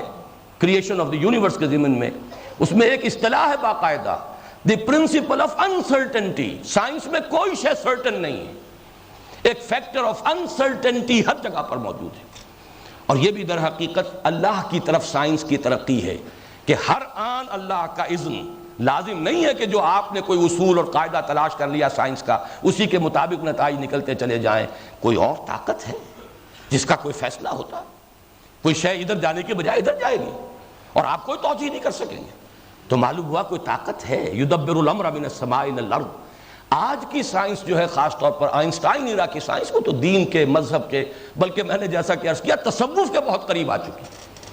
لیکن یہ کہ ایک دور وہ تھا، اس میں بہرحال مولانا کی یہ رائے میرے نزدیک اگر کسی اور جگہ پر تعویل کی بھی جا سکتی ہو، ایک مقام تو قرآن مجید کا ایسا ہے جس میں تعویل ممکن نہیں ہے جب تک کہ علیحدہ نہ مانا جائے کہ وہ شیطان عزازیل، وہ شخصاً، وہ جن جس نے کہ حضرت آدم کو سجدہ کرنے سے انکار کیا تھا، جس نے شخصاً اپنے لیے مہلت مانگی تھی الی یوم یبعثون، وہ تاحال موجود ہے۔ قرآن مجید کی میں سورہ کہف اس اعتبار سے میں پہلے بھی تذکرہ کر چکا ہوں کہ وہاں جب یہ آدم و ابلیس کا قصہ آیا ہے تو وہی صراحت کی گئی ہے کان من الجن ففسق عن امر ربی، وہ جنات میں سے تھا، اور اسی جنات میں ہونے کی وجہ سے یہ فسق اور سرکشی اور یہ نافرمانی اللہ تعالیٰ کی اس سے صادر ہوئی، ورنہ فرشتہ ناممکن۔ یفعلون ما یؤمرون لا یعصون اللہ ما امرہم، فرشتوں کی شان تو یہ ہے کہ جو حکم ملے وہ کرتے ہیں اور اللہ کے کسی حکم کی وہ مخالفت یا اس کی نافرمانی نہیں کرتے۔ جنات کو اختیار ہے جیسے انسانوں کو اختیار ہے، اس لیے جنات میں سرکش بھی ہیں اور اللہ کے صالح جن بھی ہیں، جیسے انسانوں کے اندر اولیاء اللہ بھی ہیں اور شیاطین بھی۔ اسی طریقے سے وہاں کا معاملہ ہے۔ تو کان من الجن ففسق عن امر ربی، وہیں آگے چل کر یہ آیت آئی ہے افتتخذونہ وذریتہ اولیاء من دونی وہم لکم عدو بئس للظالمین بدلا۔ اب یہاں پر واو عطف آیا ہے، تو اے لوگوں کیا تم اس شیطان کو اور اس کی ذریت کو اپنا دوست بناتے ہو جبکہ وہ تمہارے دشمن ہیں۔ معلوم ہوا کہ یہاں پر جب جمع کیا گیا حرف عطف کے ذریعے سے افتتخذونہ وذریتہ، وہ اس کی ذریت، یہ شیاطین جن جو اور ہیں کثیر تعداد میں، ان کو علیحدہ رکھا گیا ہے، معطوف اور معطوف علیہ کے درمیان عطف آیا ہے، اور جو ان دونوں میں مغایرت کا جو ہے ان کا تقاضا کرتا ہے افتتخذونہ وذریتہ اولیاء من دونی وہم لکم عدو بئس للظالمین بدلا۔ تو میرے نزدیک یہ رائے تو بہت ہی غلط ہے کہ وہ شیطان مر چکا اور وہ کوئی طبی موت اس کی بھی تھی، چاہے یہ کہ جنات کی طبی زندگی انسانوں سے زیادہ ہوتی ہو، فرض کیجئے 100 برس کی بجائے 1000 برس ہوتی ہو، لیکن یہ کہ وہ جو جن ہے جس نے کہ اس وقت حضرت آدم کو سجدہ کرنے سے انکار کیا اور جو پھر راندہ درگاہ ہوا، جس نے الٹیمیٹم دیا کہ میں اسے گمراہ کر کے چھوڑوں گا، اے اللہ میں اس کی تیری راہ مستقیم کے اوپر بیٹھ کر اس پر حملے کروں گا، اور اللہ نے اسے خوب چھٹی دی، کھلی چھٹی دی، ان کے اوپر اپنے سوار دوڑا لو، اپنے پیادے دوڑا کر لے آؤ، یہ سورہ بنی اسرائیل کے الفاظ ہیں، اور ان کو جس طرح چاہو ورغلاؤ، لیکن یہ کہ ان عبادی لیس لک علیہم سلطان، جو میرے بندے ہوں گے، جو میری پناہ میں آ جائیں گے، پھر ان پر تجھے کوئی اختیار حاصل نہیں ہوگا۔ وہی پناہ ہے جس کی تلقین پر یہ قرآن مجید ختم ہو رہا ہے، قل اعوذ برب الناس ملک الناس الہ الناس من شر الوسواس الخناس، اس وسوسہ کرنے والے اور پیچھے ہٹ جانے والے کے شر سے۔ وہ شخص معین، وہ عزازیل، وہ شیطان رجیم جو ایک شخص معین ہے، البتہ یہ ہے کہ اس کی ذریت، اس کے مرید، اس کی حزب وہ انسانوں میں بھی اور وہ اور جنات کے اندر بھی موجود ہیں۔ تو من شر الوسواس الخناس الذی یوسوس فی صدور الناس من الجنۃ والناس، یہ ہے دوسری رائے۔ زمخشری اس کے حق میں، فرا اس کے حق میں، روایات میں اناس من الجن کا لفظ موجود، اس اعتبار سے پھر ہماری اپنی زبان میں لوگ کا لفظ جس مفہوم میں استعمال ہوتا ہے، یہ سارے دلائل ہیں جو میں نے آپ کے سامنے رکھ دیے ہیں۔ اور میں یہ سمجھتا ہوں کہ جیسے سورہ رحمان میں خطاب جو ہے پوری صورت میں دونوں سے، ابتدا ہی میں خلق الانسان من صلصال کالفخار وخلق الجان من مارج من نار، اب یہاں سے جو بات چلی ہے اس کے بعد سارا خطاب جو ہے وہ دونوں سے ہے۔ یا معشر الجن والانس ان استطعتم ان تنفذوا من اقطار السماوات والارض فانفذوا لا تنفذون الا بسلطان سنفرغ لكم ایھا الثقلان، اور کتنی مرتبہ تکرار کے ساتھ فبأي آلاء ربكما تكذبان۔ دوسری صورت قرآن مجید کی یہ صورت الناس ہے جس میں اس لفظ ناس کی تکرار 5 مرتبہ ہوئی، اور اس میں بھی انسان اور جن دونوں شریک ہیں۔ میں پناہ طلب کرتا ہوں انسانوں اور جنوں کے رب کی، جو انسانوں اور جنوں سب کا الہ، جو انسانوں اور جنوں سب کا بادشاہ حقیقی، اس شیطان رجیم جو مجسم وسوسہ اندازی کرنے والا، جس کا مشن ہی یہ ہے، جس نے اسی کے لیے مہلت طلب کی تھی، جو خناس ہے کہ انسان ذرا غافل ہوتا ہے تو فوراً حملہ کرتا ہے، اس خناس، اور جب اگر انسان اللہ کا ذکر کرتا ہے پیچھے ہٹ جاتا ہے، اس کے شر سے پناہ طلب کر رہا ہوں، جو لوگوں کے سینوں کے اندر وسوسہ اندازی کرتا ہے، خواہ وہ لوگ جنوں میں سے ہوں، من الجنۃ والناس، یا انسانوں میں سے ہوں۔ یہاں یہ سورہ مبارکہ تو ختم ہوئی، اب آخری نقطہ میں چند منٹ آپ کے اور لوں گا۔ قرآن مجید کا اول و آخر اور اس میں جو مناسبت ہے اس کی طرف اشارہ کرنا چاہتا ہوں۔ اجمالاً میں پچھلی سورت کے ضمن میں بھی عرض کر چکا ہوں، لیکن سورہ فاتحہ قرآن کا اول، سورۃ الناس قرآن کا آخر، دونوں میں جو معنوی مناسبت ہے وہ تو ایک دو الفاظ اگر سامنے رکھ لیں گے تو اس سے وہ بالکل کھل کر سامنے آ جائے گا۔ استعانت، حالانکہ ہم اس کو اردو میں استعانت کہتے ہیں ورنہ استعانہ ہونا چاہیے، استعانہ عربی، اور استعاذہ، پورا کا پورا مشترک ہے، صرف نہ اور زہ کا فرق ہے۔ استعاذہ یہاں ہمیں اس کی تلقین کی جا رہی ہے، وہاں استعانت، ایاک نعبد و ایاک نستعین، اور جو اس کا نصف آخر ہے سورہ فاتحہ کا وہ تو پورا اسی پر مشتمل ہے۔ اہدنا الصراط المستقیم صراط الذین انعمت علیہم غیر المغضوب علیہم ولا الضالین۔ یہاں استعانہ اور سورۃ الناس استعاذہ، بات تو ایک ہی ہے، میں اللہ کی مدد چاہتا ہوں اور میں اللہ کی پناہ میں آتا ہوں۔ فرق کیا ہوا؟ تعبیر کا فرق ہے، صرف ایک ہی مفہوم، ایک ہی مراد، ایک ہی مطلوب، ایک ہی مقصود، صرف یہ کہ تعبیر ہے۔ میں اللہ کی مدد چاہتا ہوں، ایاک نعبد و ایاک نستعین اہدنا الصراط المستقیم صراط الذین انعمت علیہم غیر المغضوب علیہم ولا الضالین، اور اعوذ برب الناس ملک الناس الہ الناس من شر الوسواس الخناس الذی یوسوس فی صدور الناس من الجنۃ والناس۔ دوسری بات اور نوٹ کیجئے، اللہ تعالیٰ کی تین نسبتیں جو یہاں آئی ہیں، جس ترتیب سے آئیں اسی ترتیب سے وہ نسبتیں سورہ فاتحہ میں ہیں۔ رب الناس، الحمدللہ رب العالمین، سب سے پہلے وہاں بھی لفظ رب آیا، یہاں بھی رب الناس آیا۔ پھر آگے مالک یوم الدین یا ملک یوم الدین، بادشاہ مختار مطلق، مالک جزا و سزا کے دن کا، ملک الناس انسانوں کا جنوں کا بادشاہ، بادشاہ حقیقی، الہ الناس ایاک نعبد، ایاک نعبد، ہم تیری بندگی کرتے ہیں، تیری پرستش کرتے ہیں، تو تیری ہی بندگی کریں گے، تیری ہی پرستش کریں گے، یہی تو ہے الہ الناس کا مفہوم۔ تو ہی معبود حقیقی ہے، تو ہی مطاع حقیقی ہے، تو ہی مطلوب اصلی ہے، تو ہی محبوب حقیقی ہے۔ یہ تین نسبتیں، صرف یہ کہ الرحمن الرحیم سورہ فاتحہ کی اپنی اضافی شان ہے، اس کی اپنی جو امتیازی شان ہے وہ اپنی جگہ پر ہے، لیکن مضامین کا اشتراک دیکھیے کہ جو مضامین سورہ فاتحہ میں آئے وہی سورۃ الناس میں ہے۔ نمبر ایک، وہاں استعانت، یہاں استعاذہ، صرف عکسی ترتیب کے ساتھ وہاں استعانت پر ختم ہوئی سورہ فاتحہ، ایاک نستعین اہدنا الصراط المستقیم صراط الذین انعمت علیہم غیر المغضوب علیہم ولا الضالین۔ یہاں استعاذہ سے شروع، قل اعوذ برب الناس ملک الناس الہ الناس، یہ در حقیقت تعوذ یا استعاذہ اور وہ استعانہ بالکل ایک ہی مفہوم کو ادا کرنے کے لیے دو الفاظ۔ ایک البتہ یہ کہ وہاں پر تین نسبتیں تسلسل کے ساتھ آئیں، یہاں پر ترتیب سورہ فاتحہ میں وہی ہے، الحمدللہ رب العالمین، ملک یوم الدین یا مالک یوم الدین، ایاک نعبد، ترتیب یہاں بھی وہی ہے، قل اعوذ برب الناس ملک الناس الہ الناس۔ فرق کیا ہے؟ ایک تو یہ کہ سورہ فاتحہ میں پہلے قل نہیں ہے، حالانکہ قل محذوف ہے کہاں بھی، اللہ تعالیٰ تو یہ نہیں کہہ رہا، ہم کہتے ہیں، یہ تلقین ہمیں کی گئی ہے، یہ بھی دعا ہے، سورہ فاتحہ ہی تو اصل دعا ہے، یہی تو اصل نماز ہے۔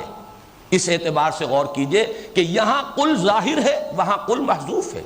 قل الحمدللہ رب العالمین الرحمن الرحیم مالک یوم الدین ایاک نعبد و ایاک نستعین اہدنا الصراط المستقیم، یہ ساری بات تو ہمیں کہنی ہے اور ہم نماز کی حرکت میں کہتے ہیں، صرف یہ ہے کہ یہاں لفظ قل ہے نہیں، ایسے بات کہہ دی گئی ہے۔ یہ سورہ فاتحہ کا جو درس ہوگا، اب دوسرا دور ہمارا شروع ہونے والا ہے تو میں تفصیل سے بیان کروں گا۔ اب اس کے علاوہ ایک اور نقطہ جو ان دونوں صورتوں میں مشترک ہے، سورہ فاتحہ بھی دو بالکل مساوی نصفین میں تقسیم ہو سکتی ہے، بلکہ اس کے لیے حدیث قدسی موجود ہے۔ مسلم شریف کی روایت حضرت ابو ہریرہ رضی اللہ تعالی عنہ سے مروی، جس کے الفاظ یہ ہیں حدیث قدسی کے، اللہ فرماتا ہے، یقول اللہ تعالی، حضور فرماتے ہیں اللہ فرماتا ہے، قسمت الصلاۃ بینی و بین عبدی نصفین فنصف لی ونصف لعبدی ولعبدی ما سال. میں نے اس صلاۃ کو، اس نماز کو، اس سورہ فاتحہ کو اپنے اور اپنے بندے کے درمیان دو نصف حصوں میں تقسیم کر لیا ہے. نصف میرے لیے ہے، نصف میرے بندے کے لیے ہے، اور میں نے دیا اپنے بندے کو جو کچھ اس نے مانگا. اس کے بعد تشریح حضور نے اپنے الفاظ میں فرمائی ہے، اذا یقول العبد الحمد للہ رب العالمین یقول اللہ تعالی حمدنی عبدی،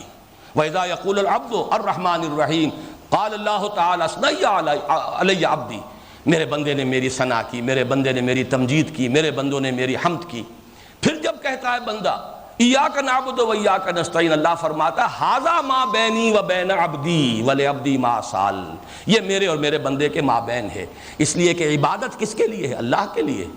اور مدد کس کے لیے؟ بندوں کے لیے. یہ ایک آیت ہے جو دو حصوں میں منقسم ہو سکتی ہے. باقی جو پہلی تین آیتیں ہیں وہ ایک جملہ بنتی ہیں. الحمدللہ رب العالمین الرحمن الرحیم مالک یوم الدین جملہ ایک ہے. اسی اللہ کی صفت اول ہے رب العالمین، اسی کی صفت دوم ہے رحمان، اسی کی صفت سوم ہے رحیم، اسی کی صفت چہارم ہے مالک یوم الدین. یہ تو ایک ہی جملہ ہے اصل میں. اسی طریقے سے آخری آیت جو ہے وہ بھی تین آیتیں مل کر ایک جملہ بنیں گی. اہدنا الصراط المستقیم صراط الذین انعمت علیہم، اسی کا بیان ہو رہا ہے. الذی غیر المغضوب علیہم ولا الضالین، اسی کی وضاحت. البتہ درمیان کی آیت دو مکمل جملوں پر مشتمل، ایاک نعبد و ایاک نستعین. اور ایاک نعبد کا تعلق پہلی تین آیات سے ہے، اس لیے کہ اللہ ہی ہے تمام جہانوں کا پروردگار، رحمان ہے، رحیم ہے، جزا و سزا کے دن کا مالک ہے، لہذا وہی مستحق ہے عبادت کا. ایاک نعبد. لیکن واو یہاں پر تقسیم ہو رہی ہے یہ سورت دو حصوں میں. ایاک نستعین، تجھی سے مدد مانگتے ہیں، اور اس کی شرح کیا ہے؟ اہدنا الصراط المستقیم صراط الذین انعمت علیہم غیر المغضوب علیہم ولا الضالین. یہ سورہ مبارکہ بھی برابر دو حصوں میں منقسم. اور یہاں تو پھر بھی ہمیں ذرا تفصیل میں جانا پڑا. حدیث قدسی نہ ہوتی تو ہمارا ذہن ادھر کبھی منتقل نہیں ہو سکتا تھا. لیکن سورۃ الناس تو واضح طور پر دو حصوں میں برابر منقسم ہے. ایک حصہ مستعاذ بہی 3 آیات، دوسرا حصہ مستعاذ منہ 3 آیات، بالکل برابر تقسیم. قل اعوذ برب الناس ملک الناس الہ الناس من شر الوسواس الخناس الذی یوسوس فی صدور الناس من الجنۃ والناس. تو بالکل یکساں 3 آیات ادھر 3 آیات ادھر. اب آخری بات عرض کر رہا ہوں کہ یہ صورتیں جب بھی پڑھتے ہیں، اگرچہ یہ چیز مجھے کہیں ملی تو نہیں، اپنا ایک ذوق کی بات ہے جو پچھلی مرتبہ بھی عرض کی تھی، اب پھر عرض کر رہا ہوں. جب بھی یہ صورت پڑھتا ہوں تو خاموشی کے ساتھ، یہ صورتیں شروع ہوتی ہیں قل کے ساتھ، تو ایک تعمیل امر بھی ساتھ کے ساتھ کر لیتا ہوں. آپ بھی سوچئے، اپیل کریں تو اس کو اختیار کیجئے. قل اعوذ برب الفلق من شر ما خلق ومن شر غاسق اذا وقب. اس کے فوراً بعد میں کہتا ہوں اللہم انی اعوذ بک یا رب الفلق من شر ما خلقت ومن شر غاسق اذا وقب ومن شر النفاثات فی العقد ومن شر حاسد اذا حسد. قل اعوذ برب الناس ملک الناس الہ الناس من شر الوسواس الخناس الذی یوسوس فی صدور الناس من الجنۃ والناس. اللہم انی اعوذ بک یا ربی و رب الناس و یا ملکی و ملک الناس و یا الہی و الہ الناس من شر الوسواس الخناس الذی یوسوس فی صدور الناس من الجنۃ والناس. اللہ تعالی یہ جو درس کا یہ پہلا دور مکمل ہوا ہے اسے مبارک فرمائے. جو بھی ان 23 سالوں میں اس مسلسل درس قرآن کے ضمن میں عرض ہوا ہے، اللہ سے دعا کرتا ہوں جو اس میں سے خیر ہے اسے دوام عطا فرمائے، لوگوں تک پہنچائے. لوگوں کے جو بھی یہ کیسٹس وغیرہ سنتے ہیں اور سنیں گے، جو بھی اس میں خیر ہے ان تک پہنچے. کوئی غلطی ہے، اس کا غلطی ہونا مجھ پر بھی اگر میری زندگی کے اندر واضح کر دے تو اس کا سب سے بڑا کرم ہے کہ میں اس کی تصحیح کر دوں، اس کا میں اعلان کر دوں، اسے میں ریکارڈ کر کے جاؤں. اس لیے کہ میرے نزدیک یہ بھی بہت بڑا حادثہ ہوا ہے بہت سے مفکرین کے ساتھ کہ انہوں نے اپنی زندگی کے اندر کچھ اپنے نظریات اگر بدلے بھی آخری دور میں آ کر تو اس کی صراحت نہیں کی، وضاحت کے ساتھ تسلیم نہیں کیا کہ ہم سے یہ غلطی ہوئی. اللہ تعالیٰ اس غلطی سے ہر شخص کو بچائے جو بھی کوئی خیالات لوگوں تک پہنچاتا ہو. اب ظاہر بات ہے انسانی ذہن، انسانی فکر، انسانی سوچ، جیسے کہ علامہ اقبال نے کہا تھا کچھ قادیانیوں کے جواب میں جب انہوں نے اعتراض کیا کہ کسی زمانے میں تو آپ غلام احمد قادیانی کو بہت بڑا مسلمان سمجھتے تھے اور بہت بڑی تعریف آپ کیا کرتے تھے، اور اب آپ اسے غیر مسلم قرار دے رہے ہیں، تو ایک جملہ کہا تھا علامہ مرحوم نے، only stones do not change. یہ تو صرف پتھر ہے جو ایک حالت میں رہتا ہے، انسان کے اندر تو تبدیلی آتی ہے، ذہن میں بھی آتی ہے، فکر میں آتی ہے، سوچ میں آتی ہے، نظریات میں آتی ہے، لیکن یہ کہ کوئی بھی شخص جس کی بات لوگوں تک پہنچتی ہو، اگر وہ کبھی اپنے کسی نظریے میں کوئی ترمیم کرے، اگر اپنے کسی خیال کو، سابق خیال کو وہ سمجھے کہ وہ صحیح نہیں تھا، تو اللہ تعالیٰ اسے اگر یہ موقع دے دے اور یہ ہمت دے دے، جرأت دے دے، اس کے لیے بڑی اخلاقی جرأت کی ضرورت ہے کہ وہ اپنی زندگی میں تسلیم کر لے کہ میرا یہ خیال غلط تھا، میں اس سے تائب ہوتا ہوں، اور اہتمام کرے کہ اسے بھی لوگوں تک پہنچا دے کسی طرح کہ کہیں میری غلطی جو ہے متعدی ہو اور بہت سے لوگوں کی گمراہی کا سبب نہ بن جائے۔ اس میں راستے میں رکاوٹ بنتی ہے انا، کیسے مان لے انسان؟ کیا کہیں گے وہ لوگ جو میرے بڑے معتقد تھے اور مجھے بڑا مفکر سمجھتے تھے، ان کے نگاہ میں میری کیا وقت رہ جائے گی؟ اللہ تعالیٰ اس فتنے سے بھی اپنی پناہ میں رکھے۔ یہ شر الوسواس الخناس، یہ بھی ایک بہت بڑا وسوسہ ہے شیطان کا، کہ تم اور تمہاری امیج اور تمہارا فکر اور تمہاری سوچ اور تمہاری شخصیت، تمہاری عقیدت، اس کے بل پر تو کتنے لوگ جو ہیں اور کتنے نیکی کے کام اس کے سہارے قائم ہیں، اگر کہیں اس کے اندر کسی درجے کا ذوف پہنچ گیا، کوئی اس کو جرح ہو گئی اس پر، تو پھر تو بات جو ہے ختم ہو جائے گی، اللہ اس سے بچائے۔ تو میں نے دعا اسی لیے کی کہ اول تو اللہ مجھے میری زندگی ہی میں توفیق دے، ورنہ یہ ہے کہ جو بھی اب حضرات اس کام میں میرے دست و بازو بنے ہیں، ساتھی بنے ہیں، اب درس قرآن کے سلسلے کو آگے لے کر چل رہے ہیں، اللہ تعالیٰ انہیں ہمت دے۔ انہیں بھی ہمیشہ میں نے یہ کہا ہے کہ کسی ایک لکیر کے فقیر نہ بنو، دائرے کو وسیع کرو، مطالعہ کرو، غور و فکر کرو۔ میں نے خود اپنی اس کتاب میں دعوت رجوع القرآن کا منظر و پس منظر میں جو سورسز ہیں، جہاں جہاں سے میں نے استفادہ کیا ہے، میرے فکر کے جو کانسٹیچوئنٹ پارٹس ہیں، میں نے ان کو وضاحت کے ساتھ بیان کیا ہے۔ باقی یہ کہ اس میں انسان کی اپنی سوچ بھی ہوتی ہے، عمر بڑھنے کے ساتھ ساتھ مطالعہ جو ہے وسیع سے وسیع تر ہوتا ہے، بعض چیزوں میں انسان ترمیم کرتا ہے۔ اس اعتبار سے میں دعا کر رہا ہوں کہ جو خیر وجود میں آیا ہے اللہ تعالیٰ اسے دوام بخشے، اسے مفید بنائے لوگوں کے حق میں، اس کے ذریعے سے یہ دعوت قرآنی جو ہے، اور وہ پھر اس کے سہارے پر ایک انقلابی تحریک جو ہم اللہ کرے کہ ہم کر سکیں، اٹھا سکیں، اس کا ایک ارادہ کیا ہے، کمر کسی ہے۔ بہرحال وہ تو اللہ تعالیٰ سے دعا ہے، اور اگر کوئی خطا ہے، غلطی ہے، اللہ تعالیٰ لوگوں کو ذہن سے محو کر دے، اور یہ کہ میرے ہی ان ساتھیوں کو توفیق دے کہ وہ میری ان غلطیوں کی بعد میں نشاندہی کر دیں، اس لیے کہ کوئی انسان معصوم عن الخطا نہیں۔ اقول قولی ھذا واستغفر اللہ لی ولکم ولسائر المسلمین والمسلمات۔